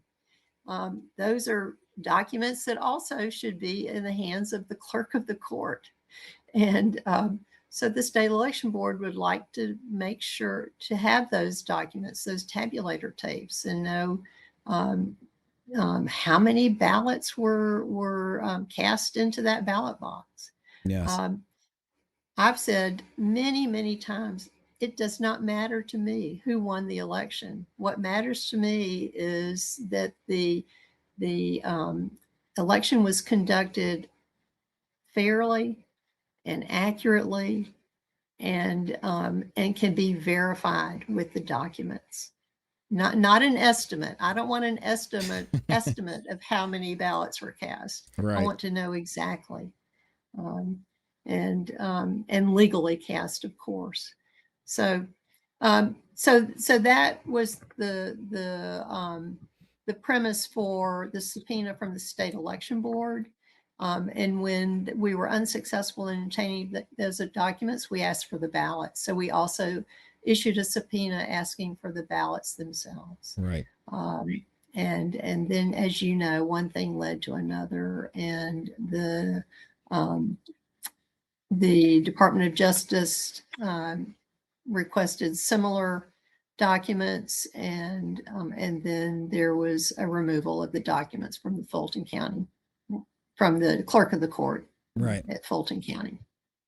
Yeah, and that brings up another point. With so much work left to be done, again, I hate to see you go, because I mean, there was just an amazing resolution put together, or that Janelle King sent over, talking about steps moving forward. July 1st is coming up.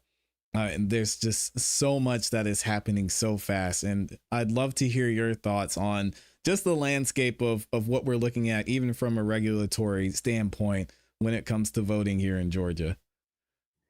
Right. So July 1st is coming, but before July 1st is a runoff election that is occurring right now. I voted on Saturday. My advice and my encouragement is to encourage everyone to get out and vote. Yeah. And vote for the candidate with the strongest stance on issues that are good for Georgia, good for the economy, good for the citizens of Georgia. And of course, I have a particularly keen interest in voting for candidates that are strong on election integrity. Yes. Absolutely. So first is to enjoy the right to vote, participate in elections, and participate in this runoff election. And just remember, if you voted in the Democrat primary, then you can only vote in that runoff. If you voted in the Republican primary, you can only vote in that runoff. If you did not vote at all, you could actually come in and vote in either runoff ballot. So that's first is yes. Get through this runoff, and then right after that, the next day, I think on July 17th, a special session has been called by the governor for the General Assembly, for the legislatures to get together and discuss redistricting and election issues. So they will have they'll have their work cut out for them to deal with both of those issues. Those are both two very important issues, and I don't envy them at all. But the looming deadline of July 1st, when SB 189 takes effect and QR codes can no longer be used on the ballot, is what's pushing this special session. Yes. To be heard. And Janelle, well, I think Janelle will hopefully speak with you soon about her resolution. Yes, ma'am. But the resolution, in a nutshell, is giving counties guidance and instruction that if it's not legal to use the QR code, if the legislature has not written any new legislation or dealt with this situation, then they need to move to emergency hand-marked paper ballots after July 1st. And with that conversation, I mean, seeing how well put together this resolution was, I think there needs to be a conversation about the Secretary of State's role in this as well, because as you mentioned, moving forward, I would like to see a lot of us who understand how voting works in Georgia would like to see more of a collaborative effort. But there has been a lot of silence from the Secretary of State's office, specifically when it comes to this upcoming election. I mean, so much so you guys couldn't even get them to show up to the last meeting or last month. So that's been another point as well, that, you know, there's been so much weight that the state election board has had to do that may in some cases not really even be, it shouldn't have to be this way. Right. The duties of the state election board are well defined. They're basically 10 duties. It's the Secretary of State that's the chief election official of the state, right, that has other specific duties, including choosing the voting system for the state. And Georgia is unique in that it's one of the only states that requires the same voting system throughout the state. It's unfortunate because it creates a monopoly for some vendor. So one might speculate that there's a real dogfight to be the chosen vendor for the state of Georgia because it translates into millions of dollars. But the issue with the voting system that currently is being used, Dominion or Liberty, whatever the name of the day is that it's an electronic voting system. Yes. It is not HAVA compliant for all sorts of reasons. There are many experts that say this is not the appropriate system to be using. It is not voter verifiable to look at a QR code and be sure that that translates into the vote that you cast for a candidate or a group of candidates. So even if the legislature decides to kick the can, so to speak, and change the date that the QR code shall be removed, they are not answering they're not dealing with the issue that this is not really a legal voting system. It's an electronic voting system. And I would go further to say I'm seeing many instances of a lack of a auditable trail for the use of this voting system. Absolutely. I just voted on Saturday, and there was not a paper voter certificate. There's not a paper numbered list of voters. Nope. There's so we're moving in the wrong direction to more electronic, which there's nothing wrong with electronic. It's efficient, it's fast.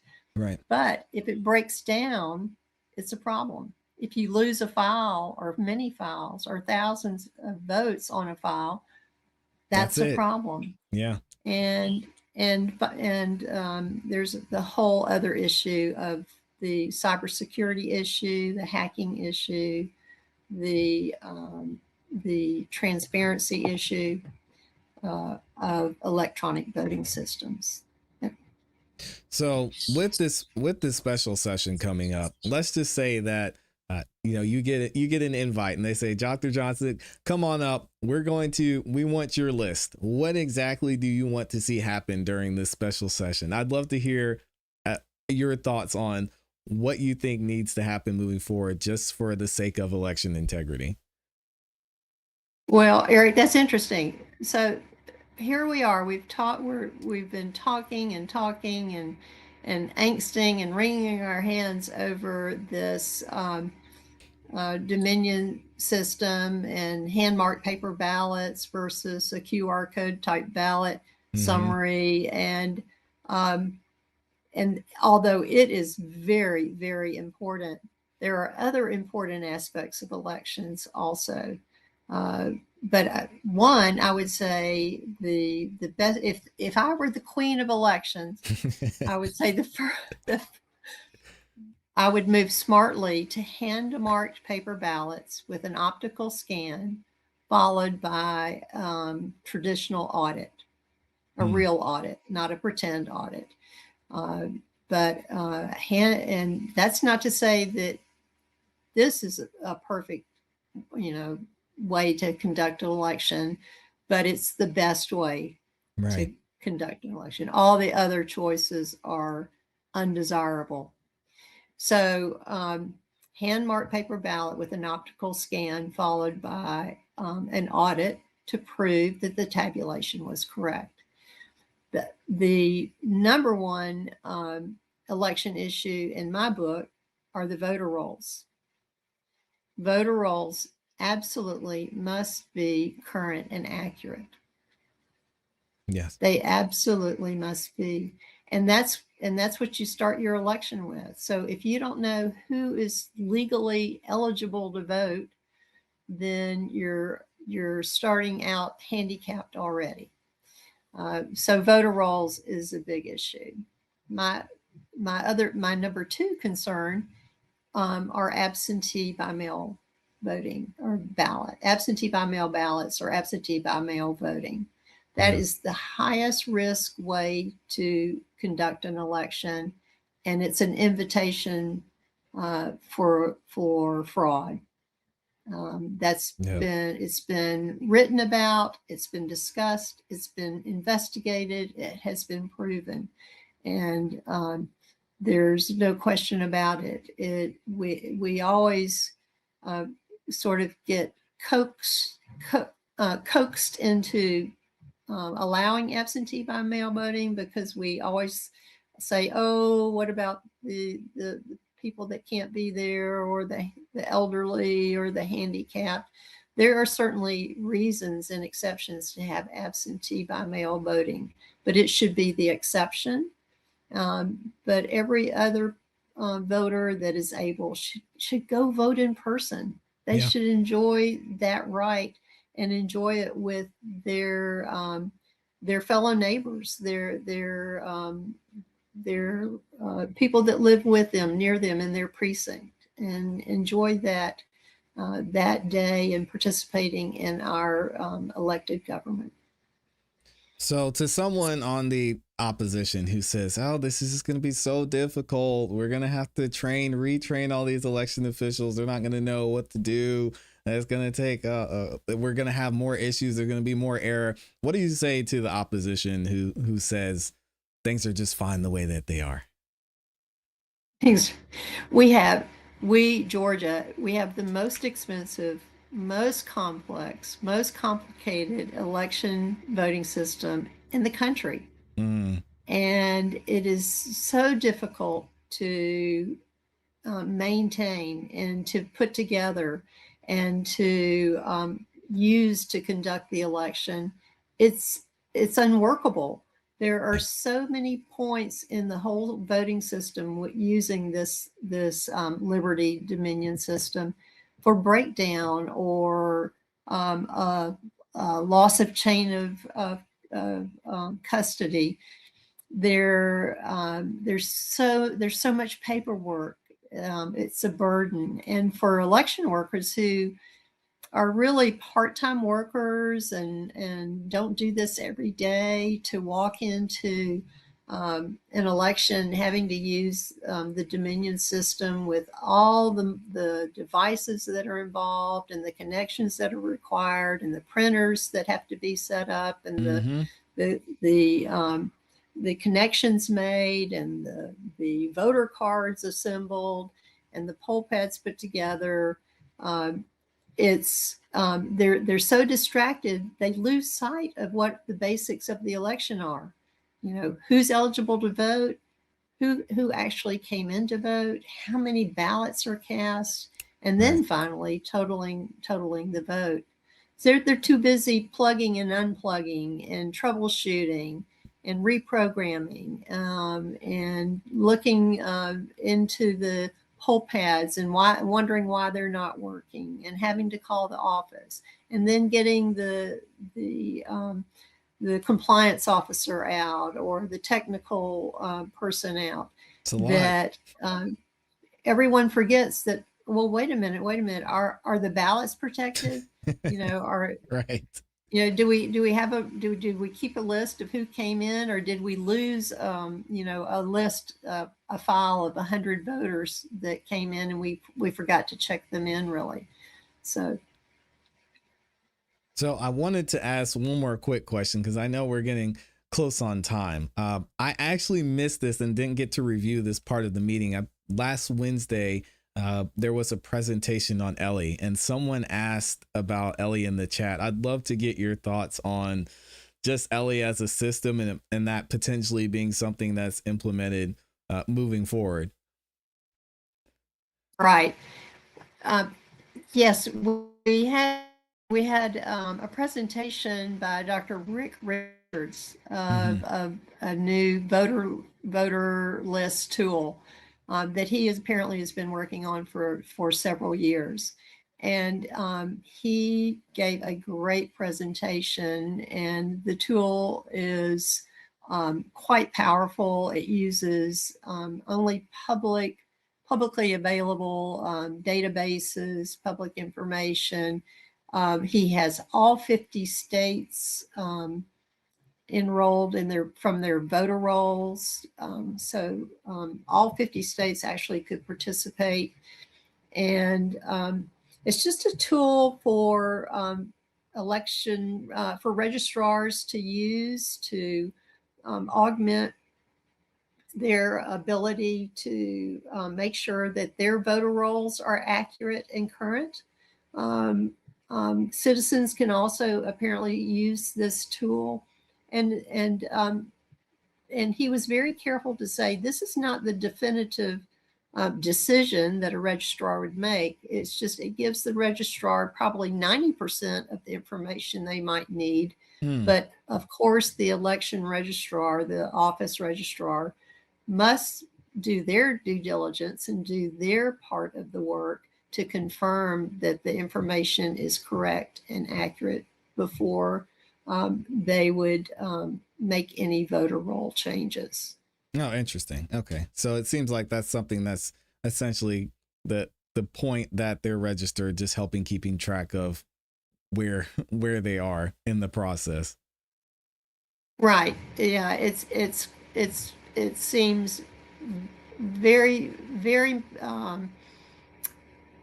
quite a bit better than Eric. Eric has been a disappointment. ERIC. Eric has been a disappointment to states since it's been brought to us as a voter list maintenance tool.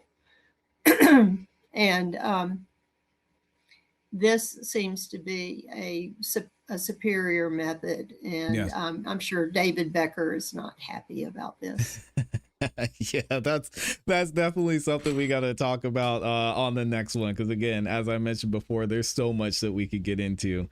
But I do want to go ahead. Right. Oh, after you. No, I would predict there will be some David Becker attacks on Dr. Richards, as soon as he can muster up some accusations. Absolutely. Yeah, it'll be interesting to see how that plays out, especially as we get closer to the deadline here. But I did want to ask you, just looking at an overview of what's happened over the last week, what's next for you and what are you looking forward to doing? Because I know your resignation, it doesn't end your journey when it comes to being involved in elections here in Georgia and your involvement in Georgia in general. Right. Yeah. Well, I don't know what is next, and I do know that family responsibilities really have to be attended to, and so I will certainly do that. That's my number one priority. But I will stay involved, and I'm not going anywhere. And you will see more of me and hear more of me, I hope, in the future, but just in a different capacity. I'm still passionate about election integrity. Yeah. I said that 5 years ago, and I will say that again today. All right. Well, I have a feeling I know what you're going to say, but is there anything you'd like to leave the people with before we let you go? Well, the one thing to say is, please get off of the sofa. I knew Get it. out of the chair. Get in the car and go vote. I knew it. Yep. Yeah, absolutely. Yep. I agree. Absolutely. And got mine out of the way on Saturday as well. So I appreciate that. Dr. Janice Johnston is in the building. Thank you. Thank you so much. I appreciate your time this morning, this afternoon, and we'd love to have you back because, again, we've got a lot that's going to happen here in the next 4 weeks. So appreciate you taking the time. Absolutely. Have a great day. Thank you. Same to you. All right, guys. Thank y'all so much for the support. We got over nearly 7,000 of y'all up in this building showing love to the Honorable Dr. Janice Johnston. Thank y'all for being here. And thank you again to Dr. Janice, not only for the work that she's done here in Georgia, but the work I know she's going to continue to do. So it's been great to see. It's been great to commentate on, especially over the last year, as we've been going down this journey of understanding how elections affect every single one of us, not just the people who are in politics, not just the people who are benefiting as a result of having these conversations, but everyone who's in America, everyone who's got their tax dollars going towards their state. It's important. So thank you guys again. I appreciate y'all. We're going to let y'all get up out of here. Please like the video on your way out. If you haven't yet, subscribe, hit the notification bell so you don't miss any time that we go live or drop a new video. Shout out to my guy, Mr. Brown, for coming through with the major super chat. And thank y'all for supporting. I hope y'all have a great rest of your day. As always, you know what to do. Keep growing, keep pushing, keep it classy. We go. Peace. Y'all are amazing. Thank you.